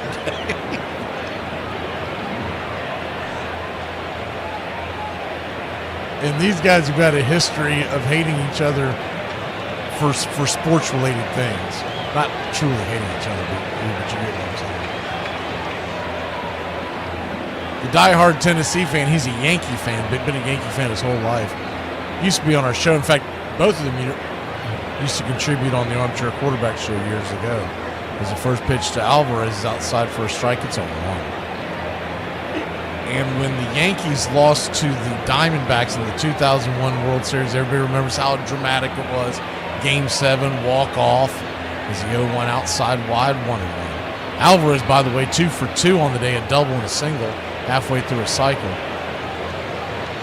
Moments after Luis Gonzalez drops that base hit over the infield, the drawn-in infield, and wins the World Series. Is the 1-1 outside, 1-2-1. He calls him up like he's concerned. He goes, how you feeling, man? You talk about someone ready to go ballistic. The 2-1 count. Swing, fouls away, 2-2. The guy that made the call is lucky that the other guy was about 80 miles away, or he probably would have driven over to his house and rearranged some furniture. He was hot under the collar. The 2-2. Swing and a miss, strike 3. Got him with the slider diving in. 2 down.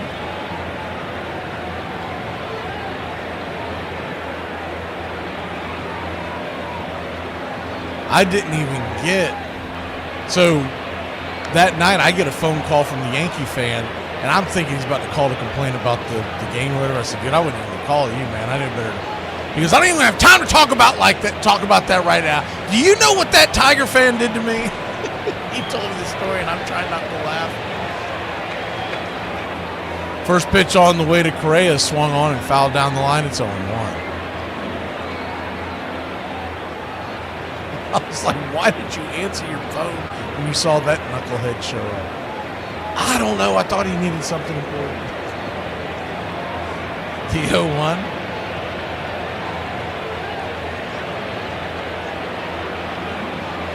Swing, fouls it back. It's 0-2.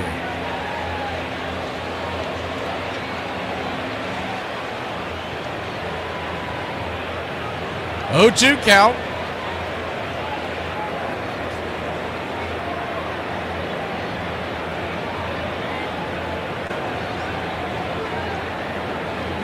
'97. Come on, give us that call. That was right there, 1-2. Stratton, he's an interesting one, whether the Braves bring him back or not, have him into the fold. He's got, you can see the lightning stuff, but his ERA has always been through the roof, but they can figure out a way to fix him. The 1-2 outside wide, 2-2. It's the only advantage you get when you have this clunker of a season is you get basically what is an extended spring training at the end of your season. The 2-2 outside wide, 3-2. If you're in the middle of a pennant race, talked about it before when the Braves got Diaz off the trash sheet from the Dodgers. The Dodgers would have loved to have kept him and develop him, but he was out of options, so they had to hope he was going to come back to them. Payoff pitch. Just misses ball 4.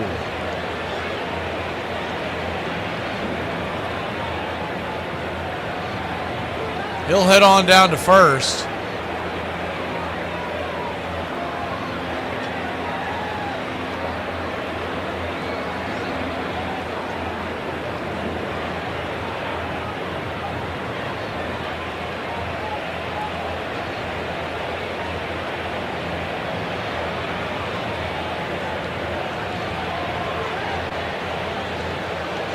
First pitch on the way to Walker is in the dirt. It's 1-0.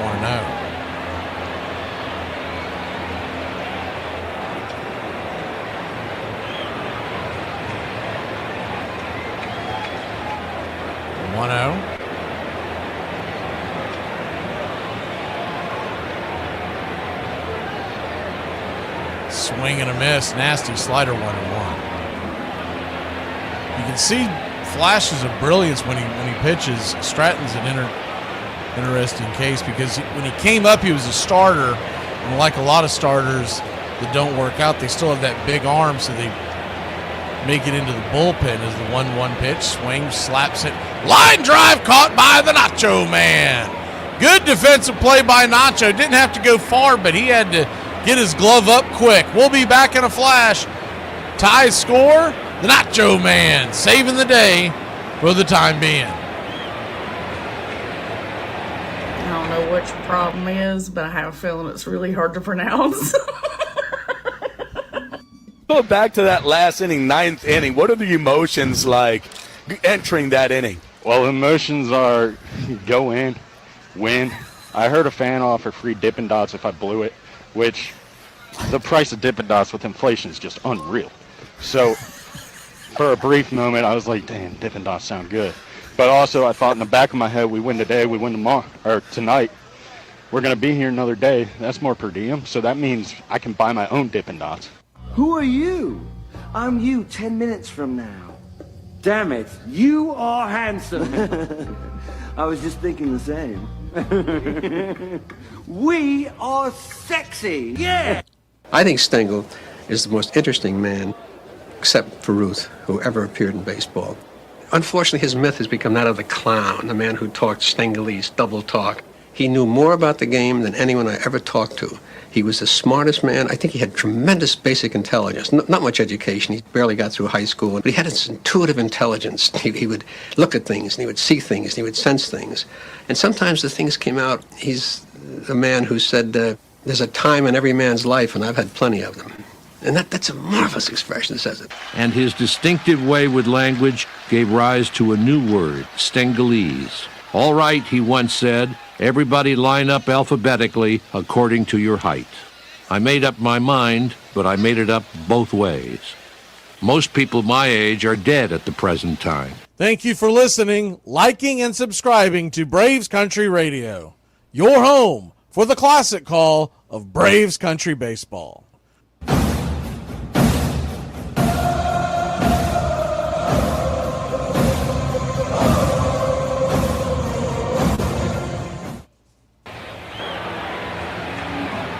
We start the bottom of the 5th. Well, I'm assuming this is going to be some kind of a pitch comm situation. Diaz going out there to talk to Valdez. Either that, no? Okay. They're just making sure they were on the same page.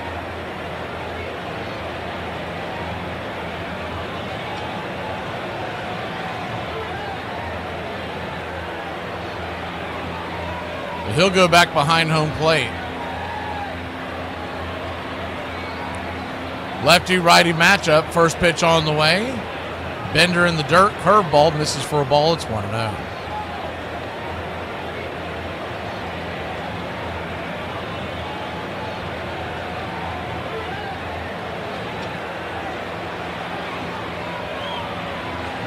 The 1-0. Off the plate. 2-0. 2-0 count.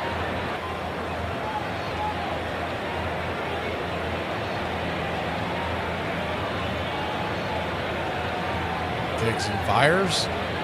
Misses ball 3-0.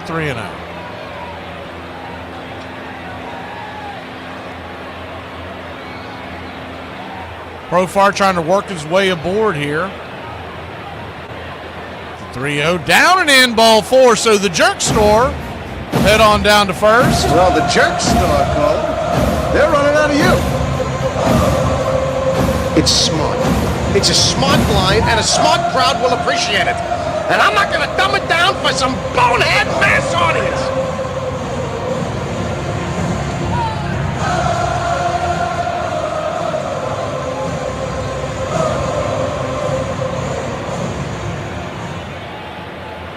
First pitch to Matt Olson is up top for a strike. Change up, it's 0-1. Lefty-lefty matchup. Matt Olson, 2 for 2 with a single and his 25th home run of the year. The 0-1. Down and away, 1-0.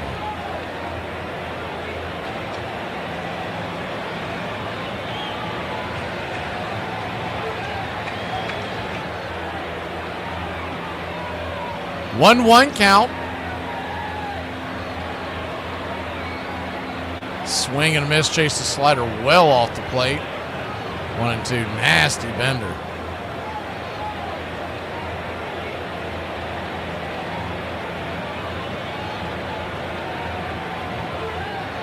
Appears that Stratton's going to be a free agent. It'll just be interesting to see if the Braves will bring him back. As the 1-2 down and away, 2-2.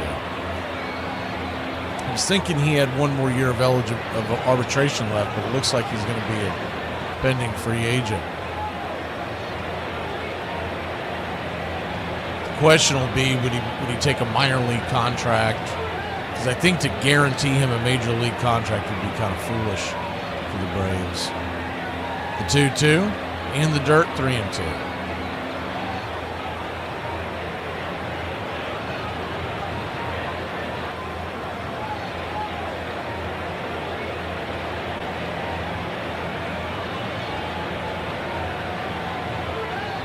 Bottom of the 5th.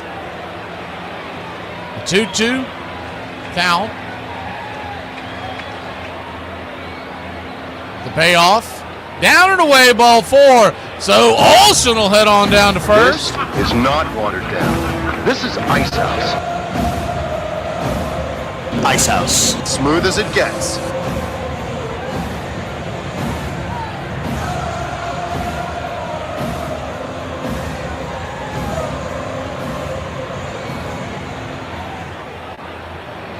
Ronald Acuna Jr. now the batter.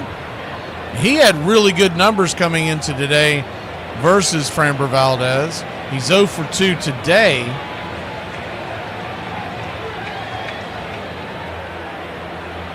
First pitch on the way. Change up below the knees. It's 1-0.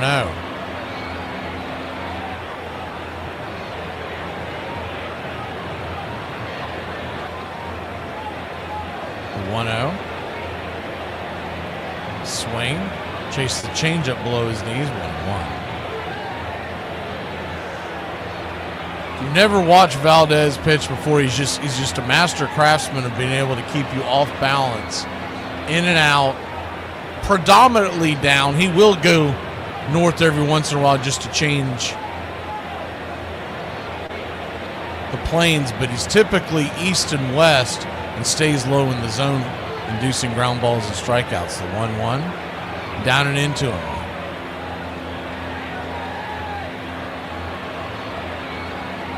2-1 count.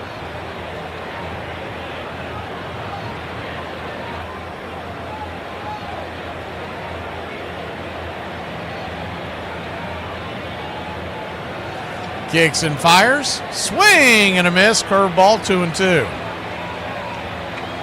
Braves have runners on first and second with no outs.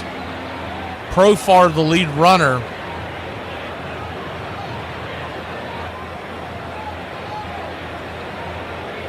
The 2-2. Down below the knees. Good take that time. That curveball sets that thing just below the belt as it comes in, and you want to smack it to center field, and it just keeps dying and dying. It seems like it's never going to get to home plate. The payoff pitch, inside, ball 4. That almost got him in the feet nonetheless. Ron Acuna Jr. Acuna Montado, vamos bravos, baby! Vamos! Bravo.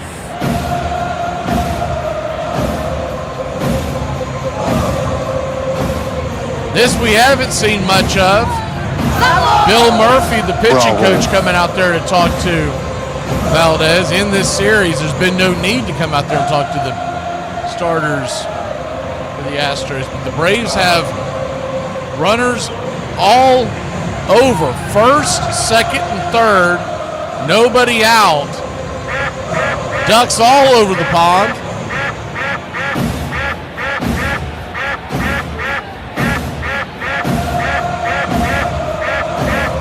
Ozzie Albies, who's 0 for 2, reached on a fielder's choices last time up. Has a chance to take the lead for the Braves, whether it's a single,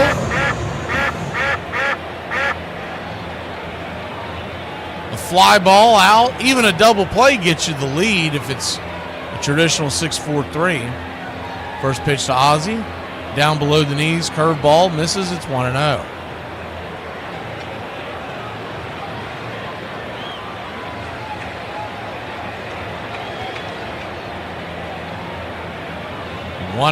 Infield back into the left. Kicks and fires. Swing! That ball's laced into center field. That ball's going to get down for a base hit. 2 runs will score. We'll have runners on the corners and nobody out. The Wiz. That click-clack, baby. Our pick to click finally comes through here. And the Braves are taking a 4-2 lead. Remember, he came in 4 for 7 lifetime. That will make him 5 for 9 lifetime against Valdez. Just stayed back, patient at bat.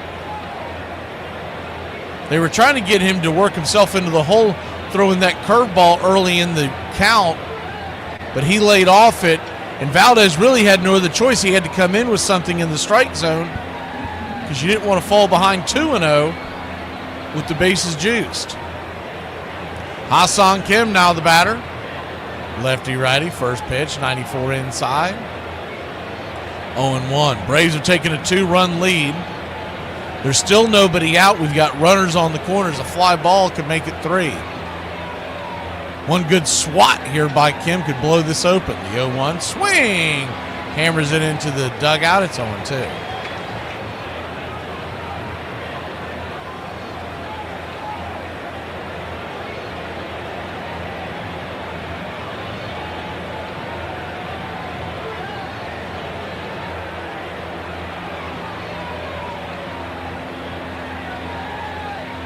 Oh, 2 count. Kicks and fires, slaps it down the first base line. Just got a piece of it to stay alive. Kim 2 for 2 on the day. An infield single and then a single to right field, right center field his last time up.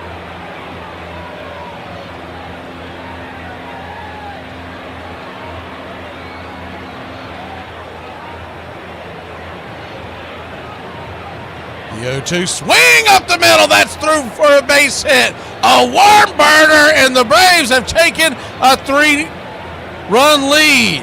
5-2 your score. We'll go station to station. That ball was scalded into center. Good job by Myers to get it back into the infield quickly. You got to figure Valdez is coming to the end of his rope.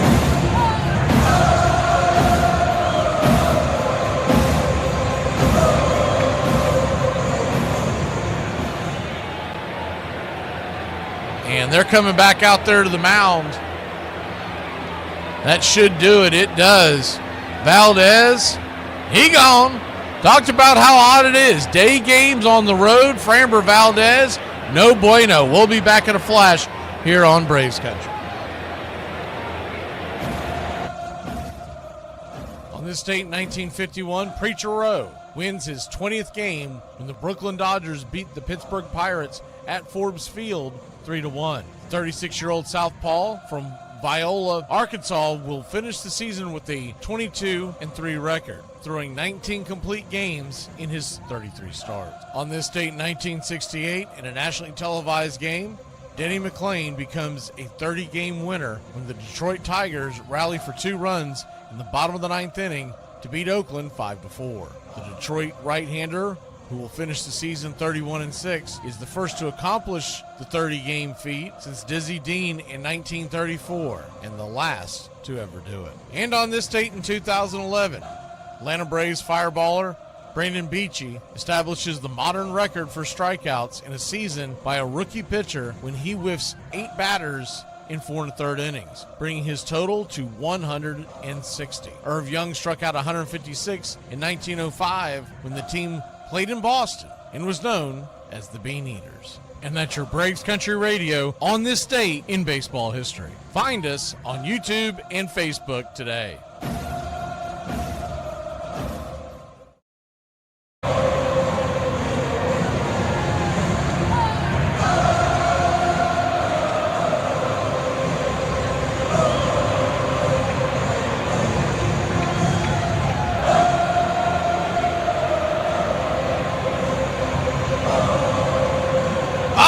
Braves Country!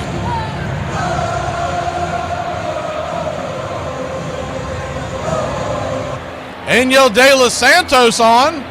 We might get ourselves a rout. First and second, nobody out. First pitch on the way, 96 up top.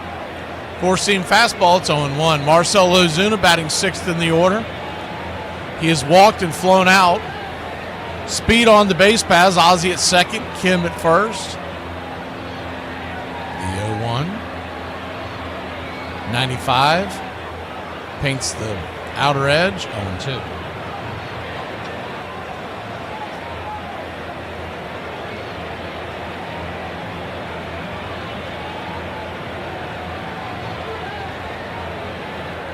Oh-2 count.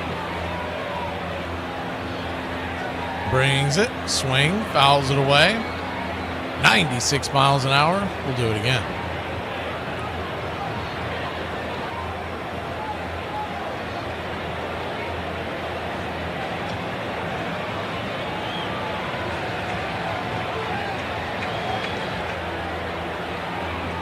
The 0-2. Swing. Chops it down the line. Foul.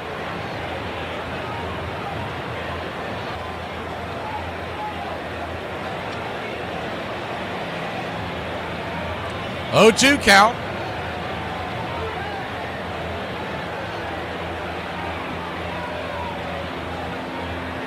Kicks and fires. Swing. Chops that one foul.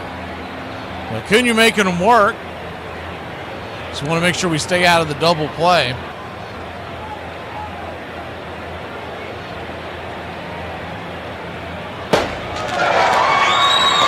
Thank you for the channel support there, Lung. Iron Lung with the fiver on the gift memberships. The 0-2 swing and a missed strike 3. Finally wore him down and got him with the fastball, about 96 letter high. One away. We all know that when De Los Santos is good, he's really good, and when he's bad, he's awful. So hopefully we can tag him a couple of times and knock him out here. Michael Harris, 0 for 2, batting just .238 now on the year. He's lost about 20 points on his batting average the last few weeks. First pitch on the way is a four-seamer up top. It's 1-0. Remember, it wasn't too long ago, we were talking about whether or not he could get up to 265 for the year, maybe surpass it as hot as he was hitting, but he fell off quickly. 1-0, inside, 2-0. 2-0 count. De Los Santos staring in to Diaz. First and second, one out. Speed all over the bases. The 2-0. Swing and a miss. Slider. Pulled the string on that one. 2-1. Michael just a bit in front of that one.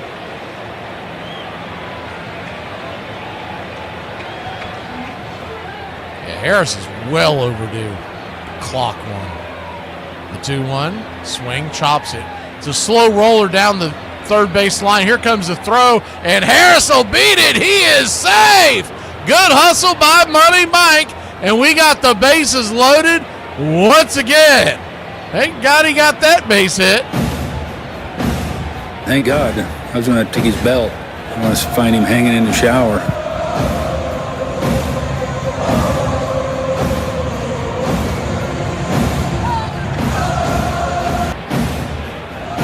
What they know about that? God bless you, Mike. Keep your game tight. Never know. You know what I'm saying? I got a little razzle dazzle.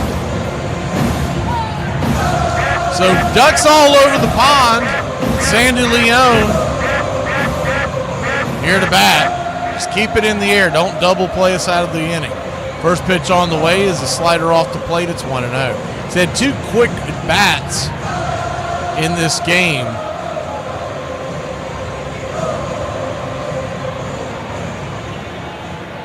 Sandy Leone digs in. The 1-0. Swing, pops it back foul. 1-1. They're going to try to get him to hit one on the ground. With his lack of speed.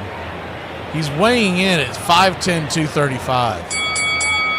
If he's 235, I'm 120. He is pushing 3 bills, man. Let me tell you. The 1-1 chops it foul into the dugout. 1-2. I'll give him a solid 275. 235, he hasn't seen 235 since the last time he saw his shoes.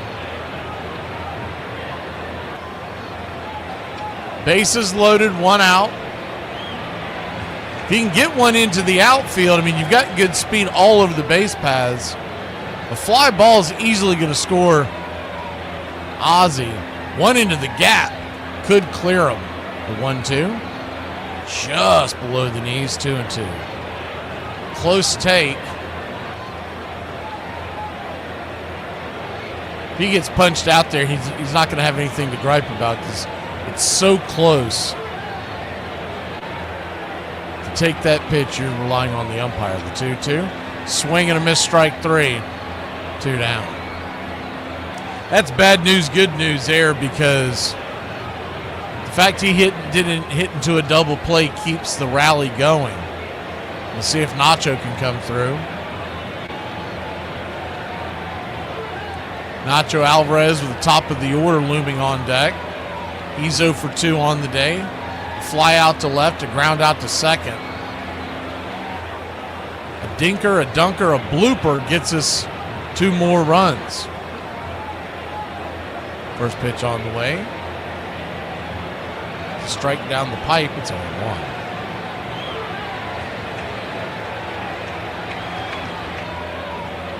Ozzie at third, Kim at second, and Harris at first. The 0-1 outside wide 1. Wild pitch, an error, a balk, anything to get us a 4-run lead. Be a good time for Nacho to go shopping in the Gap on a Sunday afternoon. The 1-1, swing and a miss, slider out in front of that one. It's 1-2.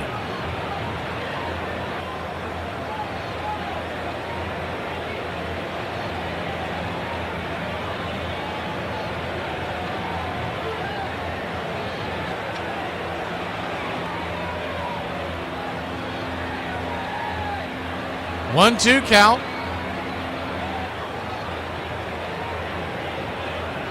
High and out of the zone, 97, good take. 2-2. Yeah, Lung, we were calling those games this spring when he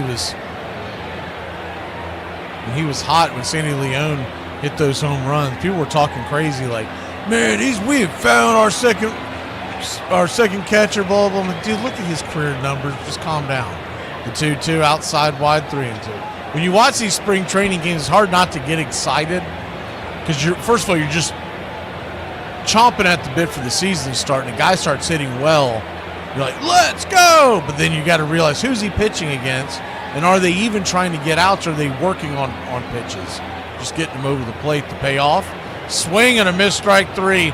Nacho Nacho Day, Nacho. We'll go to the top of the 6th. It's 5-2.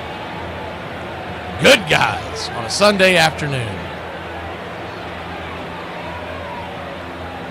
In February of 1982, the New York Mets pulled off a trade to the Cincinnati Reds for George Foster. George Foster, who not all that long ago hit 52 home runs in a season, former MVP, the first really big acquisition for the Mets. And then they announced that they're signing him to a $2 million per year contract, the biggest contract in team history. And they hold a press conference. And during this press conference, George Foster warns the planes taking off from the local airports that they better watch out because of the baseballs he hits are going to be really high. Well, that first year in 1982, the Mets suck, and George Foster hits 13 home runs and has 70 RBIs. And making matters worse, he doesn't sign autographs for fans, and they just start hating him. As the team gets better and better, they add Hernandez, they add Carter, Gooden's emergence, Ron Darling's emergence, etc. The Mets get in a fight in 1986, and George Foster's the one guy who doesn't join in. He stays on the bench, and that does not play well with the team at all. Then in 86, he accuses the team of racism because they give him, Davey Johnson, the manager, gives more time to Kevin Mitchell, who is also black. During the 86 World Series season, they dumped George Foster. He was just an absolute disaster, horrible with the fans, horrible in the clubhouse, etc., etc. I mean, you can close your eyes and watch him speed over the outfield and make catches over his head.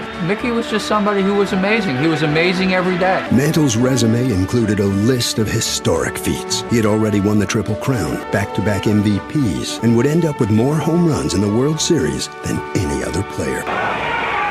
There's one for safe there. It is going down. And the list could have been even longer. It seemed as if the Mick could do anything except stay healthy. He hurt his knee in 51, and he played the rest of his career without a real good leg. He was always in pain. He always had something wrong with him. He'd get a massage every day before the game, and then he'd get this elastic foam rubber and wrap it from his ankles to the cheek of his fanny on both legs and go out and play.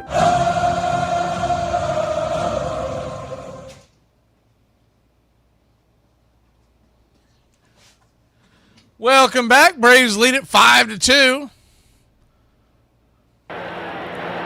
Hunter Stratton goes back to work. First pitch on the way is a ball outside the zone to the number 5 hitter, Myers. It's 1-0. Righty-righty matchup, the 1-0 swing, bangs it over third. Nacho's got it, scoops it, turns, flips it to first, 5-3, 1 down.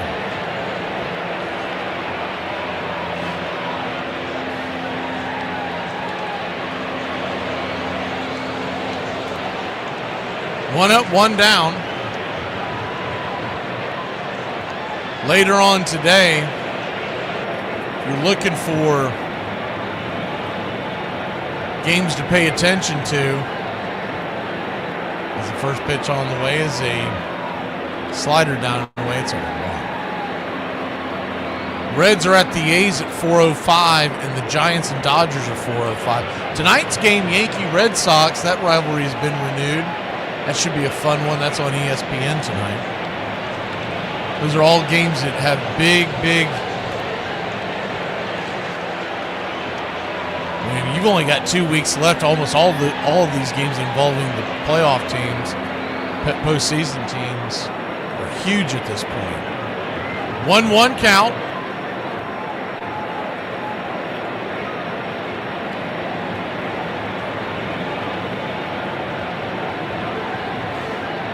Brings it, swing, drops it over towards short. Kim has to wait on it, fires it to first. 6-3, 2 down. If Stratton can get us through this 6th inning, then you should have the 7th inning set up pretty nicely. We haven't used Iglesias in a hot minute, so he's there for the 9th, obviously. And then depending on how you want to work it, you've got Kenley, you've got PJ, you've got Lee. They should all be ready to roll.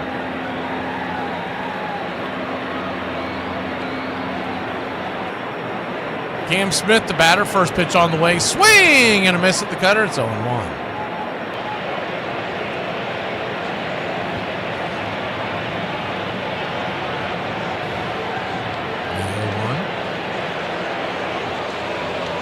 Rocks and fires down below the knees.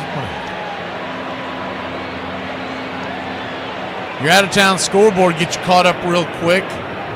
2-0 Mets in New York over the Rangers. 1-1. Down below the knees, 2-1. Rays lead the Cubs 3-1. They're in Wrigley in the fourth. Other games of note, Cardinals lead the Brewers 3-1 in Milwaukee. Tigers have a 2-0 lead over the Marlins in Miami. We see the Tigers next week in Detroit, next weekend. The 2-1 outside wide, 2-2, or 3-1, excuse me. Remember that Saturday and Sunday are both day games. They're both early starts. Saturday is a 1:05.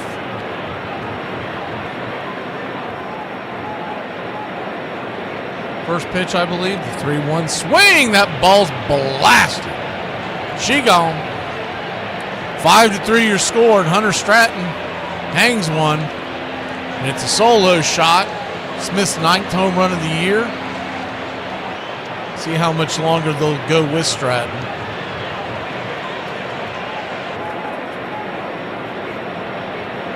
If the game gets out of hand one way or the other, you have Connor Siebold that you could bring in.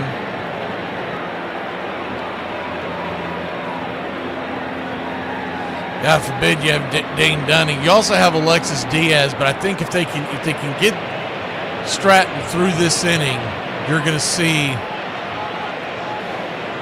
as the first pitch on the way swung on and banged down the line foul from Cole. It's a 1. You're going to see Pierce Johnson, Kinley, and Dylan Lee spell that 7th and 8th inning in some version. And then, of course, Iglesias for the 9th. The 0-1 in the dirt. 1-1. Well, we got to get there first.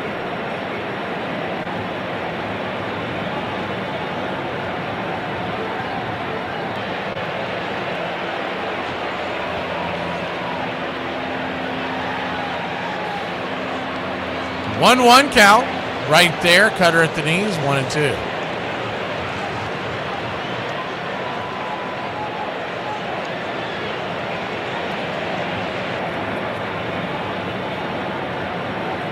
Braves 5, Astros 3, top of the 6th. The 1-2 pitch.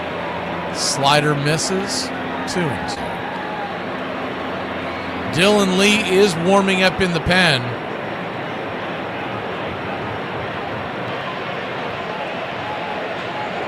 Looks like it is frozen, so give me a second on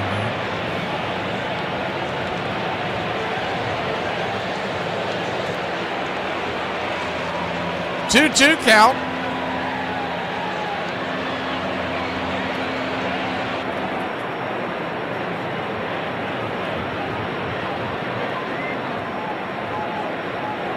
Brings it, swings, slaps it over to second. Ozzie backhands it off balance, throws it to first, and just gets him.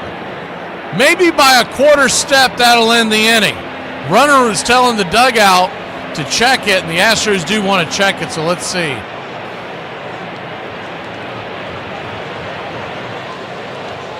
Off balance throw by Ozzie, a one-hopper into the glove. Oh, I don't know. Not getting a good angle there. Let's see what this angle says. Yeah, it looks like he probably beat it. While they're looking at that, we'll try to bring your picture back into focus.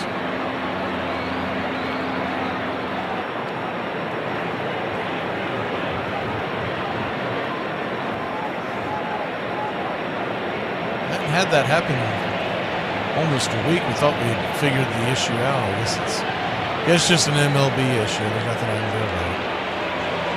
Just realize when it happens. Get going.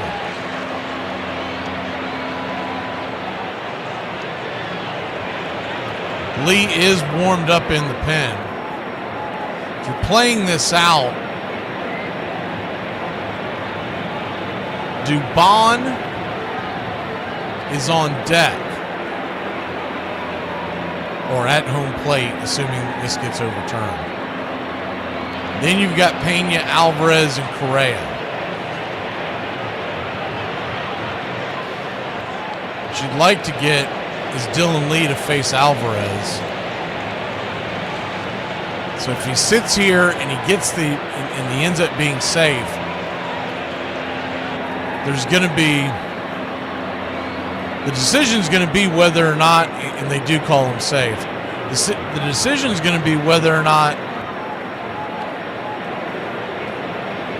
to leave Stratton in against Dubon and hope for the best, or do you go ahead and get aggressive now, bring Lee in, and he would face Alvarez in the 7th as well. You got the arms to be able to spell that because you still have the two right-handers, Kinley and Pierce Johnson. So Stratton's going to be the batter. First pitch on the way, swing, dribbles over to Ozzie, and a 4-3 putout will eventually end this inning. We'll be back in a flash. Grab the sticks, leading by only 2. Let's get some insurance, boys. I like it when people try to insult you by being like, you're not even that hot. Like, yeah, no dude. I'm mediocre looking, not completely clueless. You think if I was above average in appearance, I'd be this dope? No, rarely happens. I can say that, there's been this news article about men that think that they could beat Serena Williams in tennis, right? That they think that they could actually score a point on her. And it's just not the case. She is stronger than them. Both Serena and Venus lost to the 203rd ranked male tennis player, which they're phenoms for women. My experience, my husband, he swam at University of Kentucky as well. In terms of accolades and in terms of national ranking, I was a much better swimmer than him. He could kick my butt any day of the week. We must protect women's sports at all costs. Armchair. Baby, I just got one thing to say. If you see me and you know me on a professional level, mind your business here. I clocked out. What you see, it ain't got to do with you. Okay? This portion of the show is being brought to you by Ed's Almost Good Beer. Remember, Ed's Almost Good Beer was brewed in God's country when God wasn't looking. Hey, Braves Country. Braves Country is bringing you Braves Country Baseball. Braves Country comes to you every week. Hi, I'm Mac McGee, and we'll be bringing you play-by-play, pitch-by-pitch of your Atlanta Braves. It's free to listen. Please like and subscribe. YouTube.com/@Braves Country. Braves Country Baseball for the fans, by the fans. Lopez, managing the Indians in the 50s, was going to go down the home stretch using just 3 pitchers, and someone told Stengel about this, and he said, well, he said, I heard it couldn't be done, but it don't always work. He came on the bench one day. There was a fellow named Bob Serve, big, powerful hitter, and Stengel came out of the clubhouse and sat down, and Serve was sitting about 10 feet away from him, just looking out at the field, and Stengel looked over at him and said, there's not many people that know this, but one of us has been traded to Kansas City.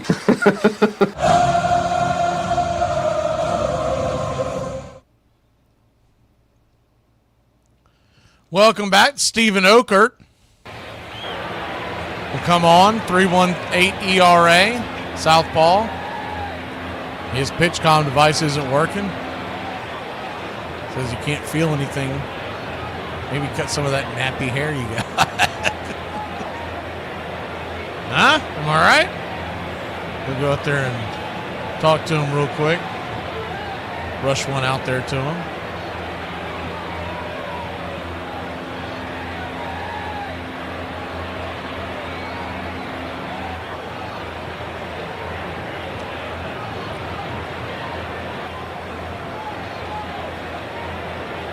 Stephen Okert. Southpaw, 6'2", 202 pounds. 34-year-old out of Riverside, California. If he sounds familiar, he should. Pitched for the Marlins from 2021 to 2023. First pitch on the way. Misses up top, 4-seam fastball. That's what I know.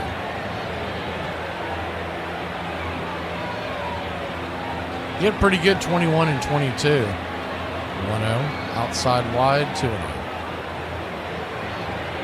In both of those seasons, he threw combined 87 innings and had ERAs under 3 out of the bullpen for the Fish.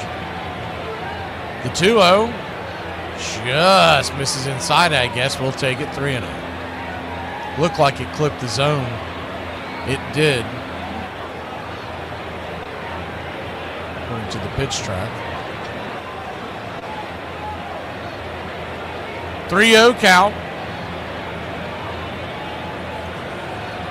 Right there. Outer edge, 3-1.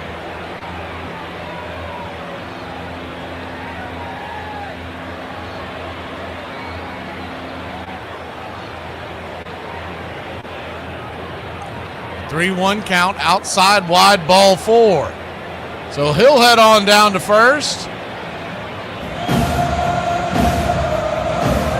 And Matt Olson will come to the plate.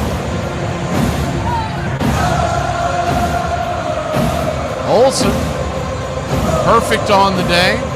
He walked his last time up. He singled. Smacked a home run in the first. First pitch to Olson. Misses up top for a ball. It's 1-0. On deck is Acuna. To be followed would be Ozzie Albies. Speed at first. Infield back into the left. The 1-0.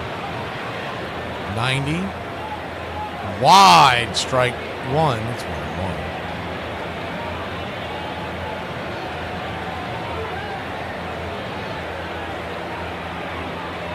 1-1. One count. Swing, pops it up. Got off balance on that pitch. The slider high in the sky. Making the catch. Shallow center field is Myers. One away.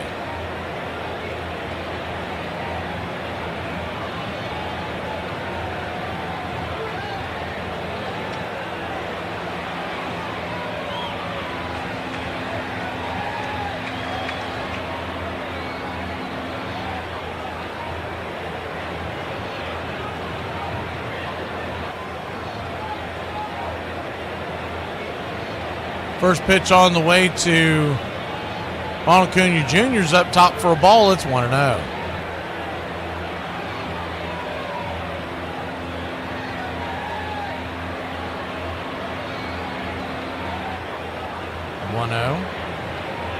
Chops a foul, 1-1.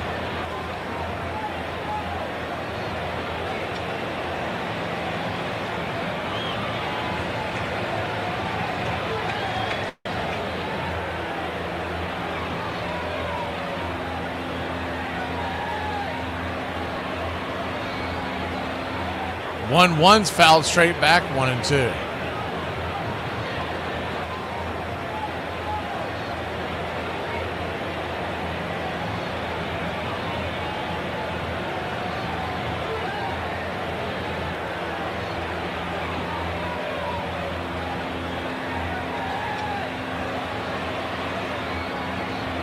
Okert flips it over to first real quick.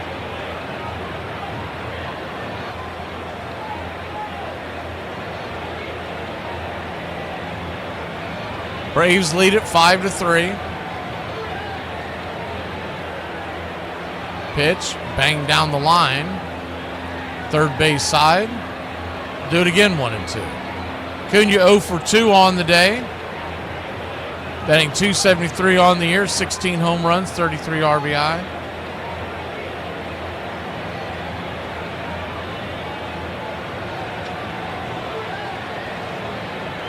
One, two, inside, 94 miles an hour.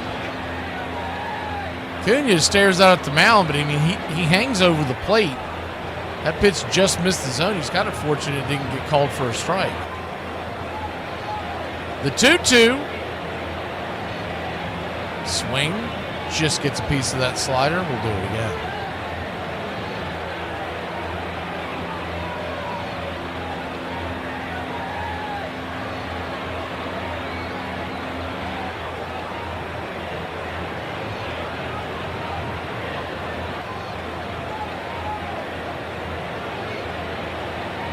The 2-2. Swing and a miss, strike 3. Got him with that slider again. He is having a hard time picking that pitch up. 2 down.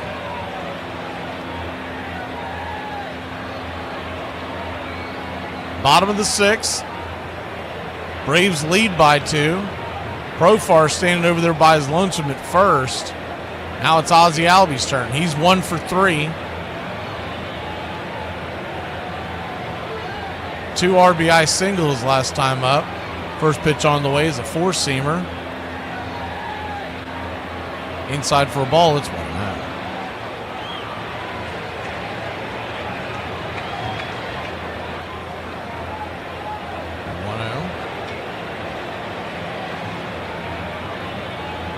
Pitch misses 2.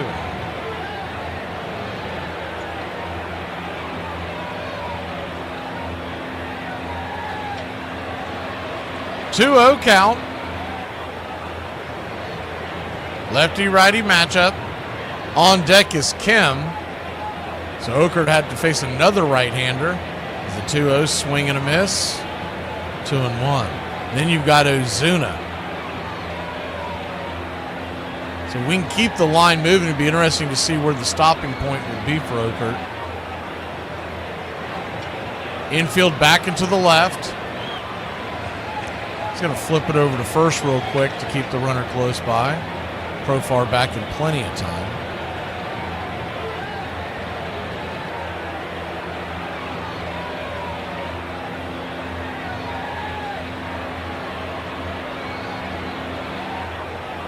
The 2-1. Swing! That ball's going to get down for a base hit. It's going to get down where the green grass grows. Profar's going to come around to score with these, and your Atlanta Braves have taken a 6-3 lead.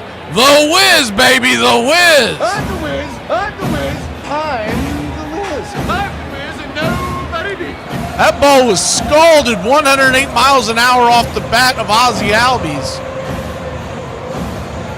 He went shopping in the Gap on a Sunday afternoon, and it brought home an RBI. Center fielder out there, Myers, laid out trying to make the play, but could not get to it in time.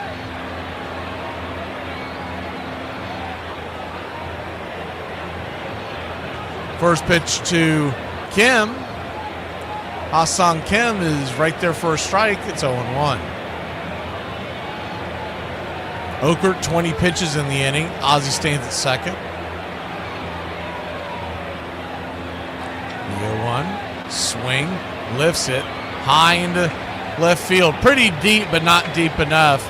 Cole make the catch, F7 in your scorecard, but not before your Atlanta Braves put one on the board. We'll be back in a flash. To the 7th we go. I'm the Wiz, I'm the Wiz, I'm the Wiz. I'm the Wiz and nobody beats me. What the hell did you do? In my defense, you left me unsupervised. You're a grown-ass adult, and you left me unsupervised. Now 2 outs and 0 on.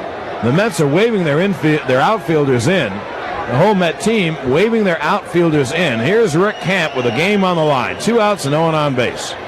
Well, they could go to another pitcher, but in 18 innings, they've used just about everybody. It'll be an 0-2 pitch. And he hits it to deep left. Heat goes back. It is gone. Holy cow. Oh, my goodness. I don't believe it. I don't believe it. Rick Camp. Rick Camp. I don't believe it. Camp makes it 11-11, his first Major League homer. I'm Wilfred Brimley, and I'd like to talk to you for a few minutes about diabetes. Diabetes.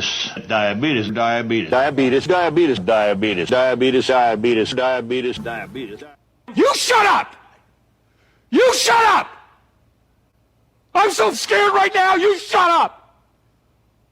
Are you doing this? No, I'm doing this. You shut up! I tell you what Casey had that a lot of people don't tell you about. He had the knack of taking that ball out of a pitcher's hand. And that means a Whitey Ford. That means anybody, and giving that ball to another, because I tell you about pitchers. Pitchers will talk you out of it. You know, you go out to take that ball, oh, Skip, let me pitch to this guy. When Casey walked to the mound, you gone.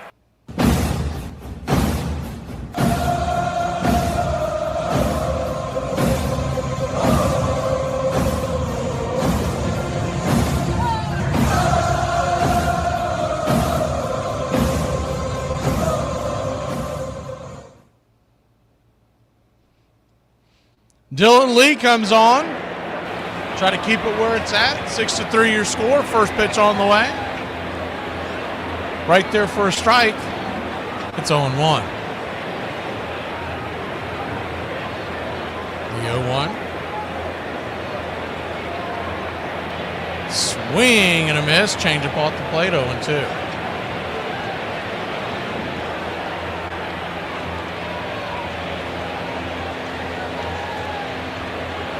Screen says bottom of the 6th, but it's the top of the 7th, and it is 6-3, not 5-3. If you're listening on radio, you don't have those issues. The 0-2. Swing, jams it over towards third. Good play over there by Nacho. He'll grab it, scoop it, flip it. 5-3, one down.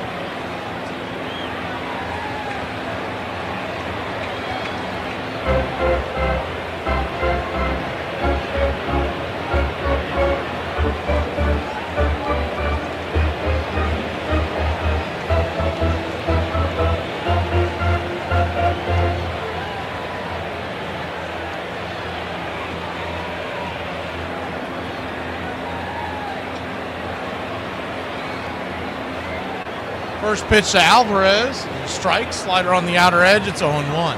Lefty-lefty matchup, the 0-1. High and out of the zone, 1-1. 1-1 count.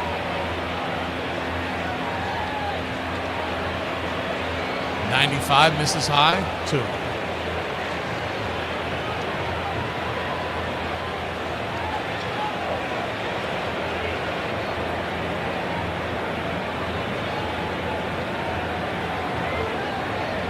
The 2-1 rattles it foul. 2-2.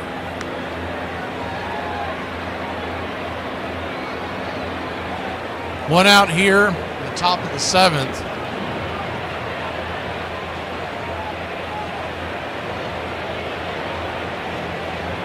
Six runs, 8 hits, no errors for the Braves. 3 runs, 8 hits, 1 error for Houston. Although I do believe there's going to be an error added after the game. An unearned run, not an earned run, to Wentz's scorecard. He went 4 innings, 1 earned. So technically has 2 right now before the appeal. 6 hits, 5 Ks, and a walk. The 2-2 fouls it away. 3-2. Hunter Stratton came in 2 innings. 1 run ball, just gave up the solo shot. Framber Valdez got banged around this morning here in Atlanta. 4 innings, 6 hits, 5 earned, 4 walks, 2 strikeouts. The 2-2 just got a piece of that to spin it out of the glove of Leon. We'll do it again. It's a big drop there by Leon, because if he can hold on to that, you erase one of the more lethal bats they have. The 2-2. Changeup misses, full count.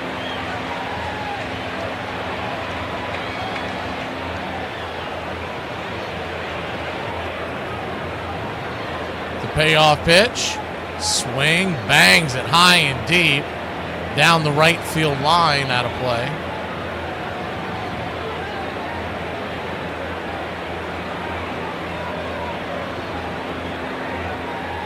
Seventh inning stretch coming up. The payoff pitch. Swing and bang, and that's going deep, deep, deep, deep, deep. Right there at the back of the warning track, making the catch for a loud out number 2, Ronald Acuna Jr. He just missed pay dirt on that one. That was going to make that drop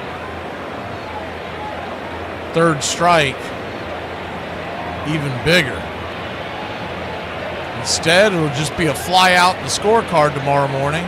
Correa, 0 for 2, comes to the plate. The first pitch on the way, right there, 95, P at the knees, it's 0-1. They have not peered into the dugout and into the bullpen in a while, but I do see some action out there, just can't make out who it is. It's got to be either Kinley or PJ. The 0-1 misses high, 1-1. 1-1 count.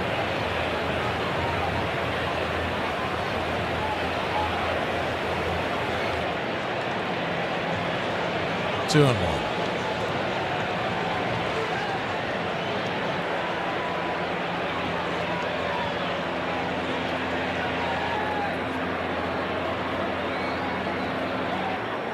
2-1 pitch. Up top, slider.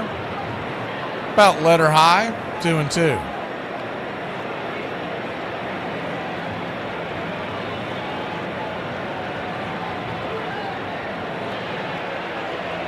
The 2-2. Swing, bangs it foul. Full count.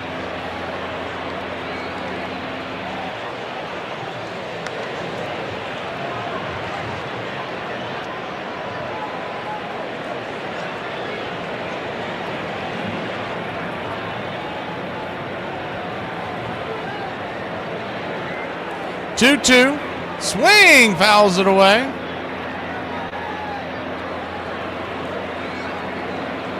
Correa really making Lee work here. This will be the 7th pitch of the at-bat. All in all, he's got 19 pitches thrown in this inning. Long pitch counts across the board.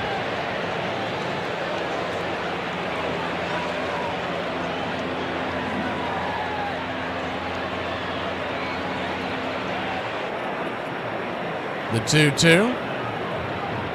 Caught looking strike at the knees. Looked like it was a little bit below the knees. It was. And Correa's given Blue the what for. We'll go to the bottom of the 7th inning. If you know, you know. Get your cheese ready here in Braves country.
Welcome back.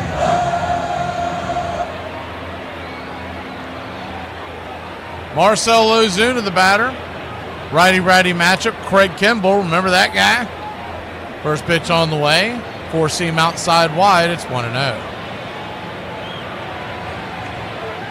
1-0.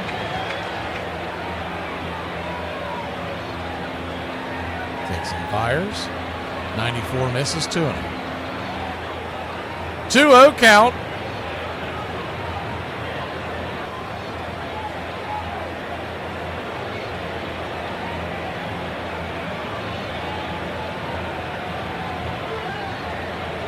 Pitch on the way is swung on, fouled back out of play. We'll do it again.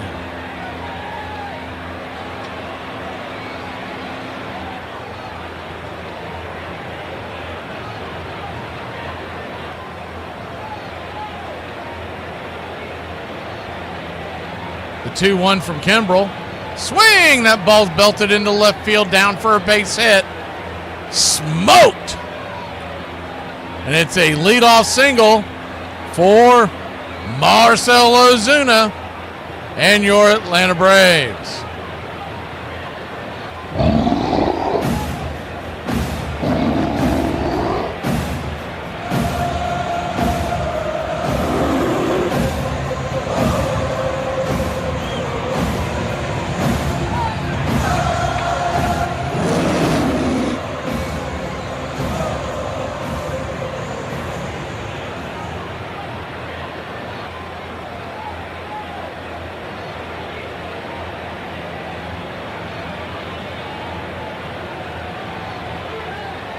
Righty-lefty matchup now.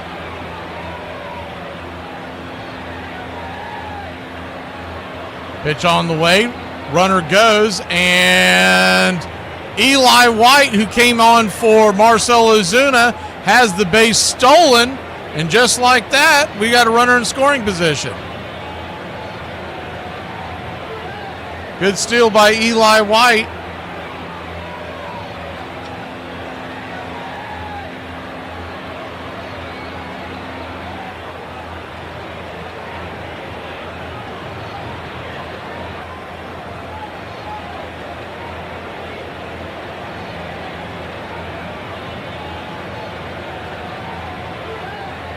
Second pitch, right there for a strike. It's 1-1.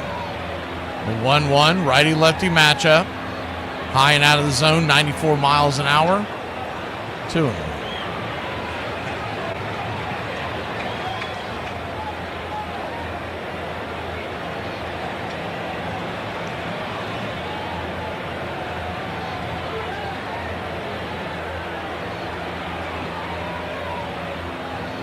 The 2-1. Right there, 2-2. So a 2-2 count.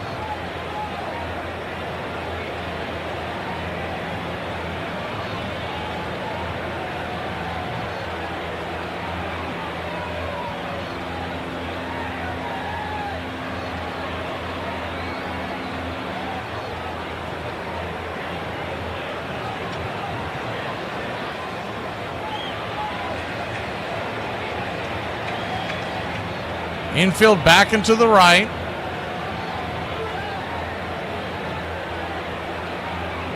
Pitch on the way. Swats that foul changeup off the plate. Braves trying to win the last game of this series, avoid the sweep. Eli White standing over at second base, who came on for Ozuna. The 2-2. High and out of the zone, ball 3-2. Full count now. The bumpy road that Kimbrell has had this year, you wonder, is the payoff pitch, swing, lifts it into shallow center field, drifting back, making the catch as the second baseman. Dubani almost collides with Pena, one away. I'm sure a lot of Astro fans out there held their collective breath. They can't afford another collision by their infielders.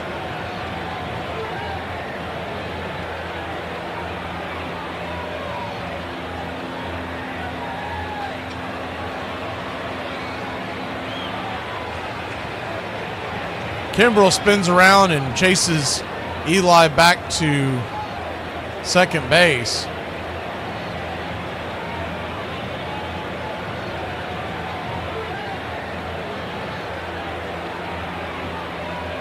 First pitch, knuckle curve to Sandy Leone. Swing and a miss for a strike. It's 0-1.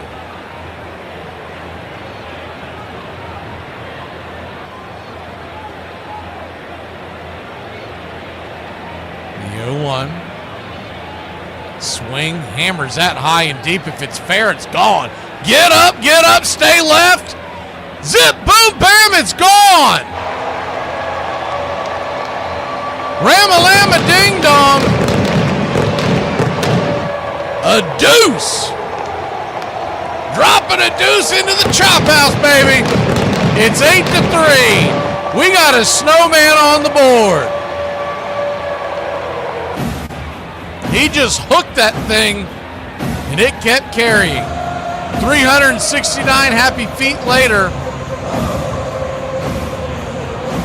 and the Braves, with Eli White coming around to score, take an 8-3 lead. That's not going to help Kimbrel's resume for next year, giving up a home run to Sandy Leone. First pitch on the way is swung on and fouled back out of play. It's 0-1.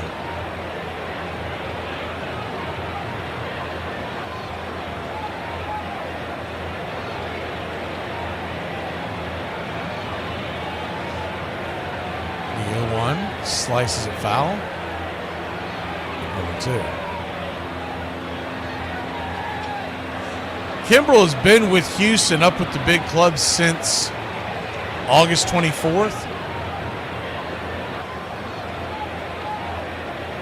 He's had 8 appearances. As the 0-2 caught looking, strike 3. And when you see that home run, you're like, man, he's just at the end. That's the first earned runs he has given up. Prior to that swing,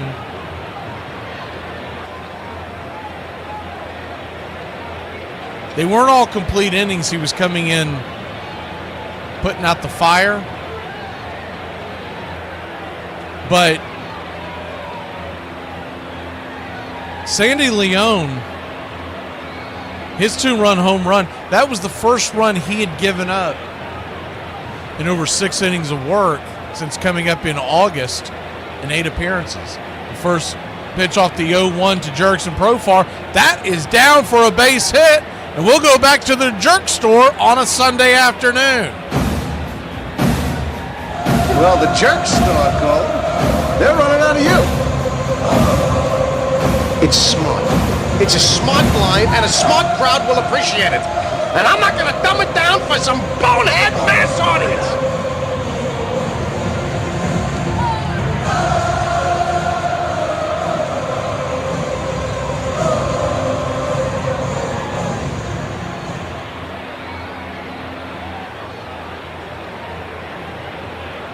The 0-1 count to Matt Olson, who's 2 for 3 on the day.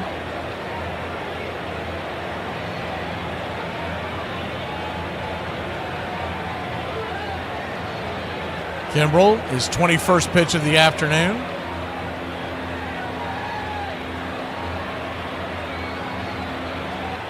Leans down and gets some dirt after he stepped off the rubber for a second. The 0-1. Swing, fouls it away. It's 0-2.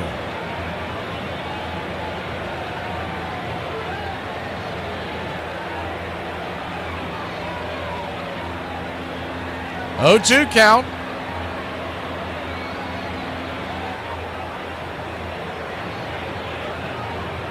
Braves lead at 8-3. The 0-2 outside wide 1-2. The runner goes down to second. Will he get it? Yep. Jurickson Profar steals the base. And your Atlanta Braves have another runner in scoring position.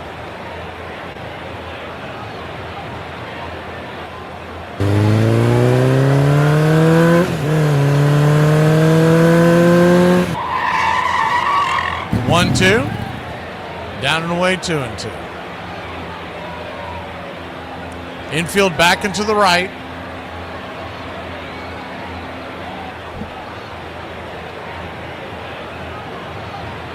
The 2-2 count.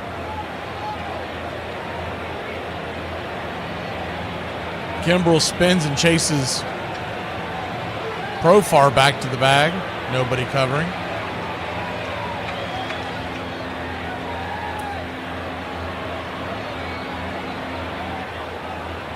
The 2-2 outside wide, 3-2.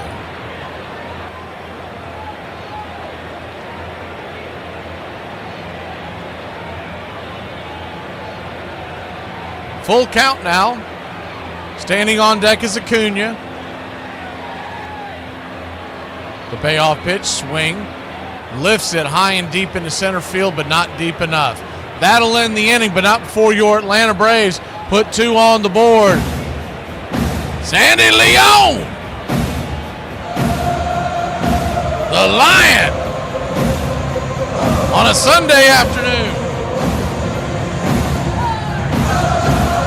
106 miles to Chicago.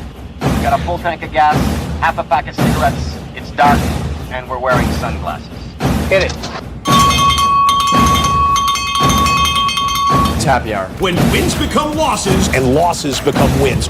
You guys going to happy hour? Yeah? Yeah, I'll come for a couple. Just a couple, though. Not like last time. When buying a beer, don't make this mistake. Buying only one beer can cause a misalignment in your spine due to the uneven weight distribution. This can cause unnecessary back pain and potential spine issues. To prevent this, carry 2 beers, ensuring your body is balanced and proper health maintained. Okay. Let's get it! Afternoon, everybody. Put my pants on, one leg at a time. Guess what? I got a fever, and the only prescription is more. Ladies and gentlemen, we interrupt our program of dance music to bring you a special bulletin from the Intercontinental Radio News. You're in Braves country. Everybody drink a beer. Salute. They're making it laws where you can't drink when you want to. Pretty soon we're going to be communist country. Oh, yeah. I mean, the Lord. You gotta understand it. We're on a mission for God.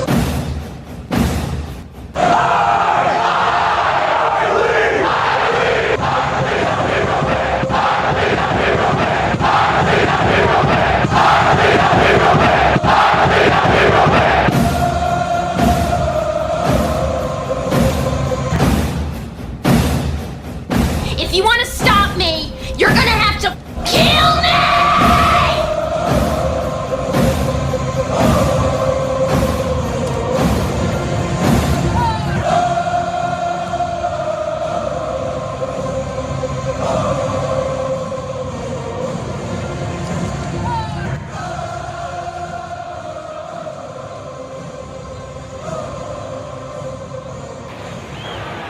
Welcome back.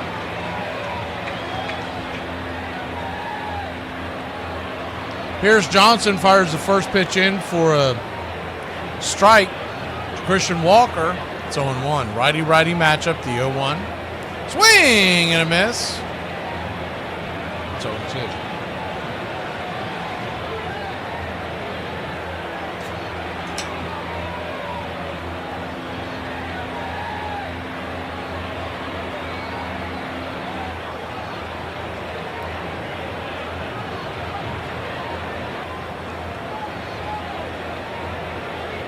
The 0-2.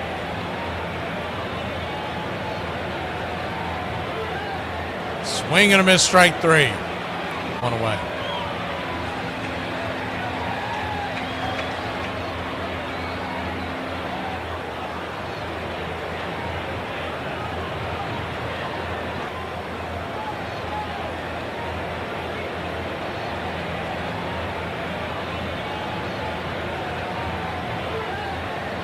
Myers, the center fielder, comes to the plate, righty-righty. First pitch is a 91-mile-an-hour cutter, misses high and out of the zone. It's 1-0.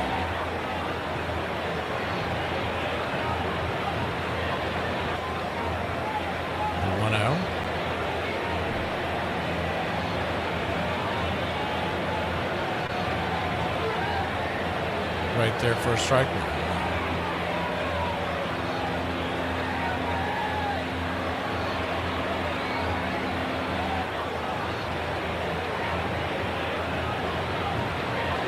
1-1 curveball right there on the outer edge. 1-2.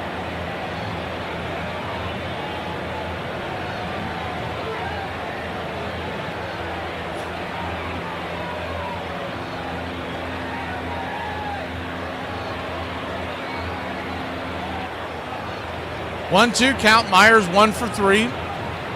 Here's Johnson working really slowly. I'm starting to think my screens is locking up the way he's moving so damn slowly. Pitch off the plate, 2-2.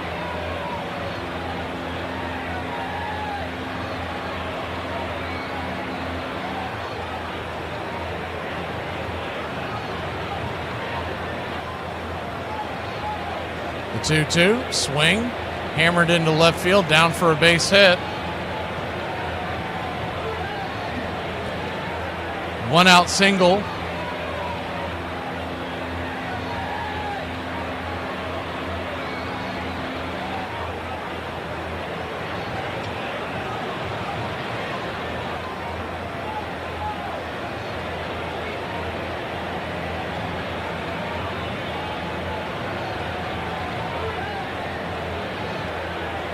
Infield back into the left. First pitch from Pierce Johnson. Swung on, foul back out of play. It's 0-1. Don't recall him ever working this slowly. I mean, this is all-time slow. He is pushing the envelope on the pitch clock. He's taking it down to 2-1 in every one of these pitches. The 0-1. Swing and a miss. 0-2. Is he getting caught up in football Sunday and thinking he's got to preserve the lead by running out the clock? The 0-2 count. Swing, lifts it. Deep into center field, going back on the track, making the running catch. Slams into the wall. Michael Harris the second. 75% of your world is covered by water. The rest by Michael the Hawk Harris, 2 away. Wow. That was a heck of a... I mean, he was on a dead run, slammed into the wall. I don't know how he held on to it. And thankfully, it appears to be okay. There's a caging where you can see to the left and right of the padded wall. And thankfully, he did not run into that. He hit the padding dead on.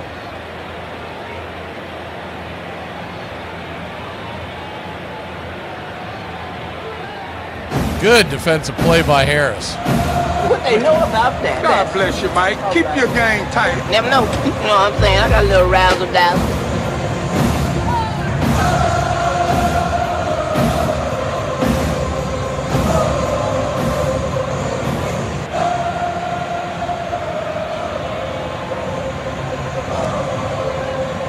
Sanchez, the batter, first pitch on the way, curveball, misses outside wide. It's 1-0.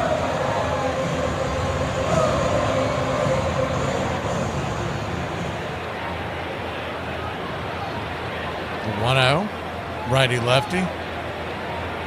Swing, chops it foul. 1-1.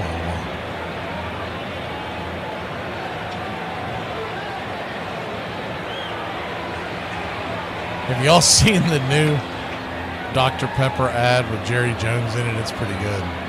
If you're familiar with the college football Fanville ones they've been doing for years with Dr. Pepper, they showed it yesterday on one of the college football games. 1-1 outside wide, 2-1.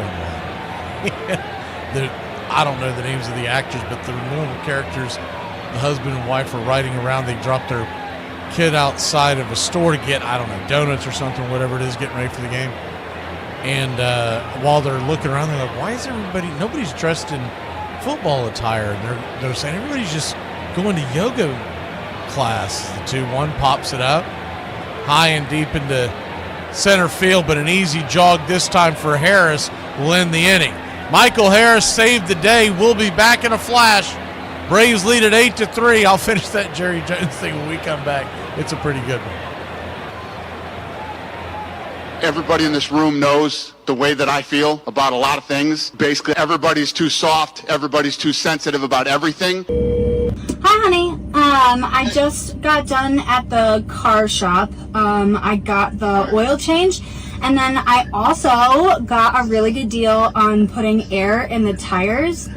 Hold on, what? What'd you say? I got a really good deal on putting air in the tires. I got the premium stuff. Okay, the premium air in 2 tires, the front ones for $150, or I could get just like regular air in all 4.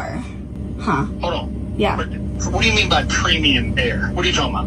Well, he said that like it like lasted an extra long time. He said it was like really high end, and that's what more of like the luxury cars got. No. Air is free. You do not pay for air in your tires. Yeah, regular air is free, but the premium air, like the high end stuff, I got put in all of them. He charged me $100, but it was on sale. Like, I got a deal. It was a special. Armchair. In 1970, the Cincinnati Reds faced the Baltimore Orioles in the World Series. The Reds were young, aggressive, and powerful, led by Pete Rose, Tony Perez, and Johnny Bench. But the Orioles had the best third baseman in baseball. Brooks Robinson was born in Little Rock, Arkansas, was discovered playing ball in the church league, and was beloved by Baltimore fans. Winner of 10 Gold Glove Awards. He was called the human vacuum cleaner. The Orioles took the series in 5, further helped by 6 runs batted in by Brooks Robinson. Brooks Robinson, Cincinnati's Pete Rose said, belongs in a higher league.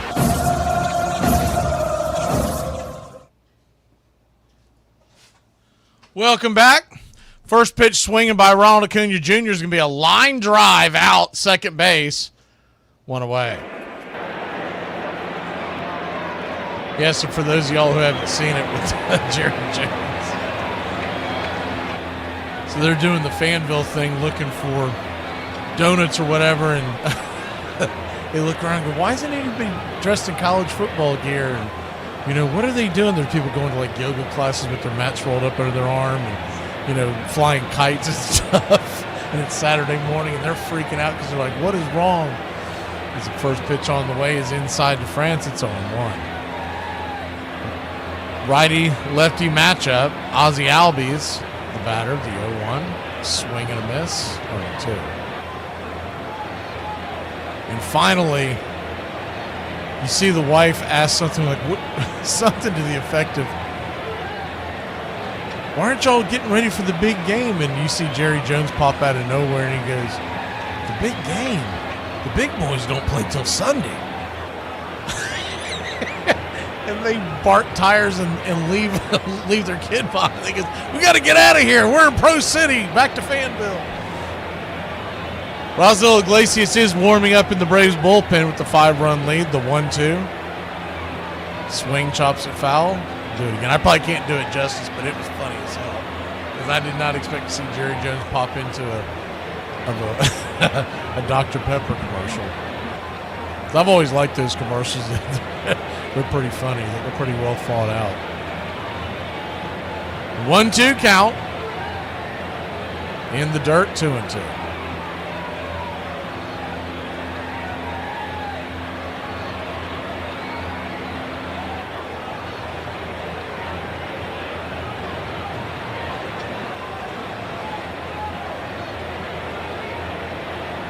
The 2-2.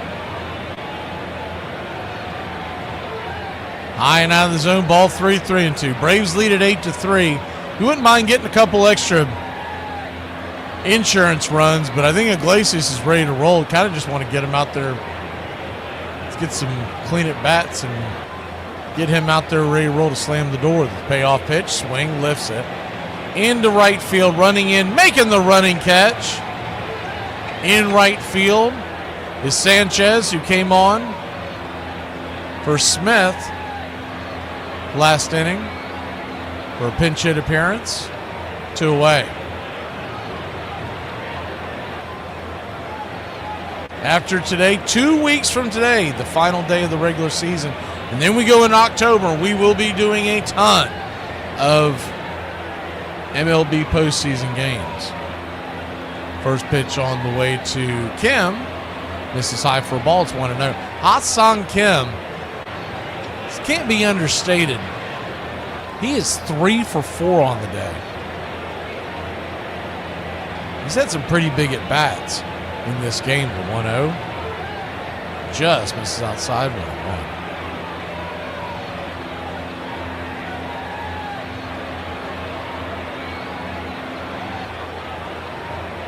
One count.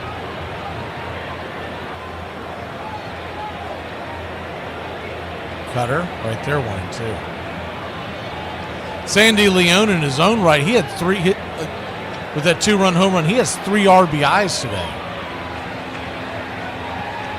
Kim and Leon, kind of the unsung heroes today. The 1-2, chops it foul, do it again. And I think it's a good time for Drake Baldwin to get a day off. We talked about that at the beginning of the game, but it's a day game after a night game, a tough left-hander. You get the switch hitting Leon that could come off the bench and give him a day off. 1-2, misses high 2-2, and he'll be ready to roll for the Washington series. I would think Leon's going to catch in one of those games. They might leave it up to whatever game Chris Sale pitches in on where they want Leon. The 2-2 misses inside, 3-2. You may see Drake DH in the game that he's not hitting in, but we'll see how they play that out. You got such an expanded roster. The payoff pitch. Slices it foul. Do it again. We'll have 13 games left after this one.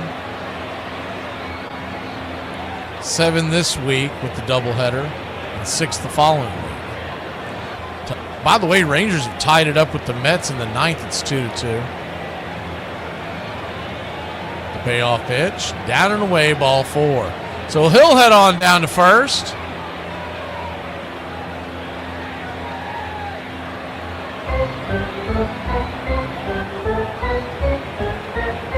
And Eli White will get in at bat.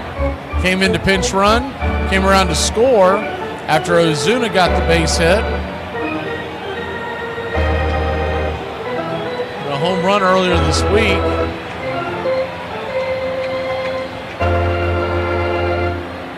First pitch swinging. Cutter. Right there for a strike. It's 0-1. Eli just 1 home run away from double digits this year. He's sitting at 9 home runs with 33 RBI. The 0-1 swing, lifts it high and deep. Is this it? Up against the wall, making the catch at the 375 mark is Cole, and that'll end the inning. So close. We'll be back in a flash. Top of the 9th we go. Eyeglasses time. You may not be the girl of his dreams in the typical sense, but you can always be the feral swamp witch that haunts his dreams and sends him increasingly disturbing visions until he comes crawling on his knees, begging for mercy. Don't ever sell yourself short. No, you don't drink. You're just acting. In fact, last night at the bar, he was acting so good they had to carry him to his room. I just picked up a hitchhiker, and he seemed like a nice guy, and after a couple minutes, he said, "Aren't you worried that I might be a serial killer?" And I was like, no, the chances of 2 being in the same car. Can we move the rubber back, pitching rubber back? How about just like a foot? How about 3 feet? How about that? Have you ever thrown a ball 60 feet, 6 inches? Yes, I have. Have you ever hit the glove? Yes, I have. With a catcher squatting? So every time. It's almost nothing. Okay. Your son would barely know. No, that's not true. Right now there's a starting pitcher's $115 million on the IL right now. So that was, and relief pitchers, there's $48 million. So this is going to cause more? Yes! So it's happening now with the... Because my instinct is if I'm standing here and now I have to stand here, there's going to be a little more of a... All those guys you say are getting hurt with your pitching rubber 60 feet 6 inches. So maybe that's a problem. Oh, okay. So let's bring it back to second base. You move the mound back, the pitcher's rubber back. I don't care how much. There will be an increase in injury. I woke up this morning and said, I was going to quit my job. But then I remembered I'm too fat to dance and too ugly to strip, so here I am. Stengel used a system he had learned long before while playing for John McGraw, platooning. Left-handed hitters would often be benched against left-handed pitchers. Right-handed hitters went for weeks without facing a right-handed starter. He also relied heavily on relief pitching. Braves Country Radio, your home for the classic call of Braves Country Baseball.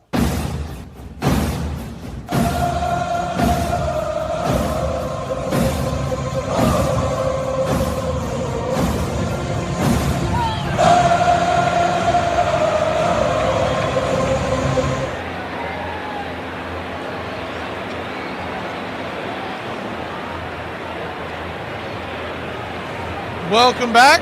Braves lead at 8-3. 3 more outs to go. First pitch on the way. Swing and a miss to Cole. It's 0-1. Righty-lefty matchup. The 0-1. Swing and a miss. It's 0-2.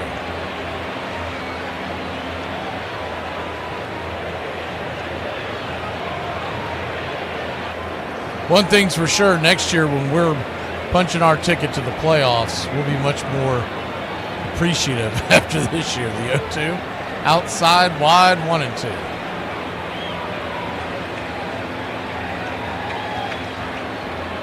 One-two count. 2 pitch off the edge, 2-2.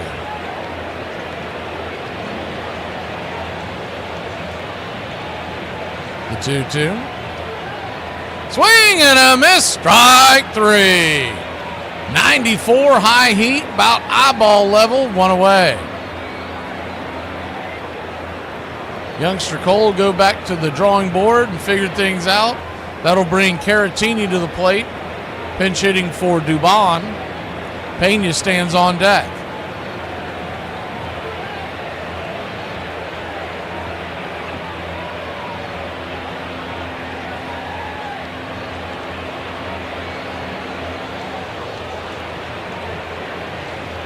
First pitch on the way, swing, slams it down the right field line, but foul. It's 0-1.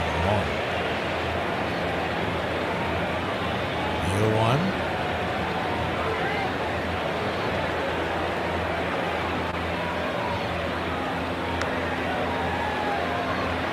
Kicks and fires, slaps it away. It's 0-2.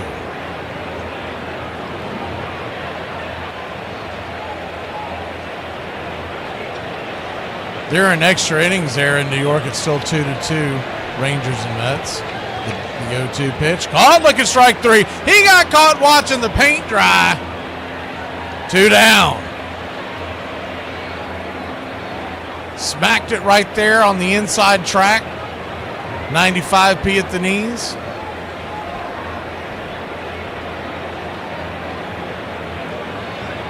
Cubs have come back to take a 4-3 lead against the Rays. Dodgers lead the Giants 1-0. They're early on there. The first pitch on the way, pops it up. Can of corn. Who wants it? Matt Olson. Smoke him if you got him, because Matt Olson got him. How about Raul Iglesias? He comes in. What was that? A 9-pitch inning, a clean inning, and your Atlanta Braves win the final game of this series. Blooper and Harris out there dancing along with Acuna. Braves win.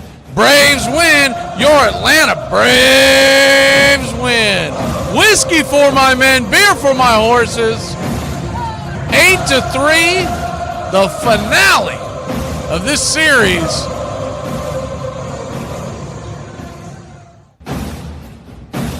Player of the game, you can go a number of different ways. Hassan Kim was 3 for 4 with an RBI and a run scored. Sandy Leone with a home run, 3 RBIs. Matt Olson. Ozzie Albies was 2 for 5 with 3 RBIs. Matt Olson 2 for 4, a home run and two run scores and an RBI. Heck, even Hunter Stratton came in and bridged it to the back of the bullpen. We're going to give it to one player alone.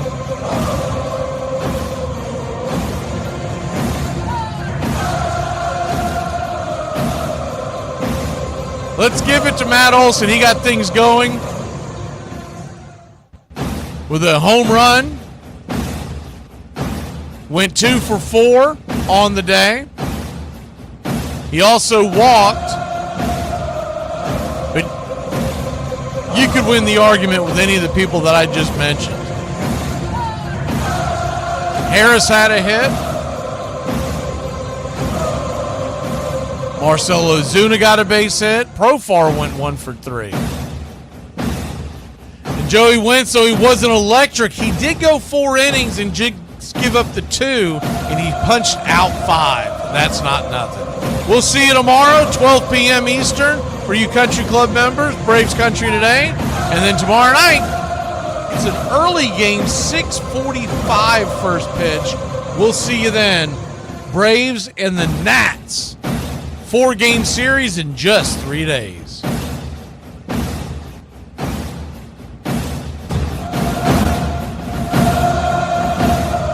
There's something kind of about a kid that's never played baseball. It is the American game.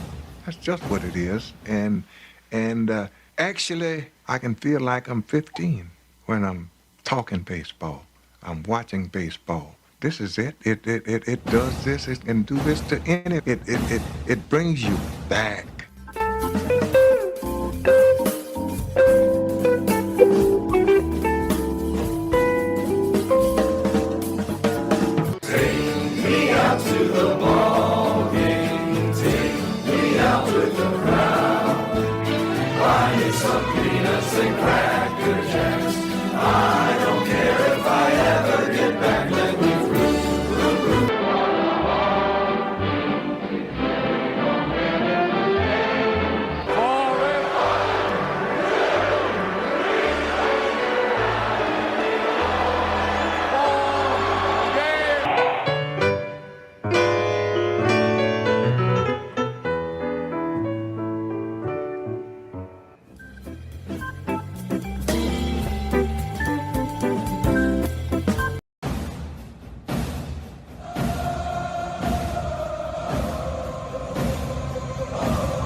Goodbye, sweetheart. Well, it's time to go. We're back tomorrow with another show. Well, unless we're fired, we'll talk to you then. Goodbye, sweetheart. Goodbye. Goodbye. Guys and gals, it's time to go. We'll see you on the next show. Same bat time, same bat channel. It's closing time, y'all. You don't have to go home, but you can't stay here. Have a great one. On your way out, please like and subscribe. And don't forget to tip your favorite bartender. We'll see you. I'm Mac McGee, signing off for Braves Country Radio.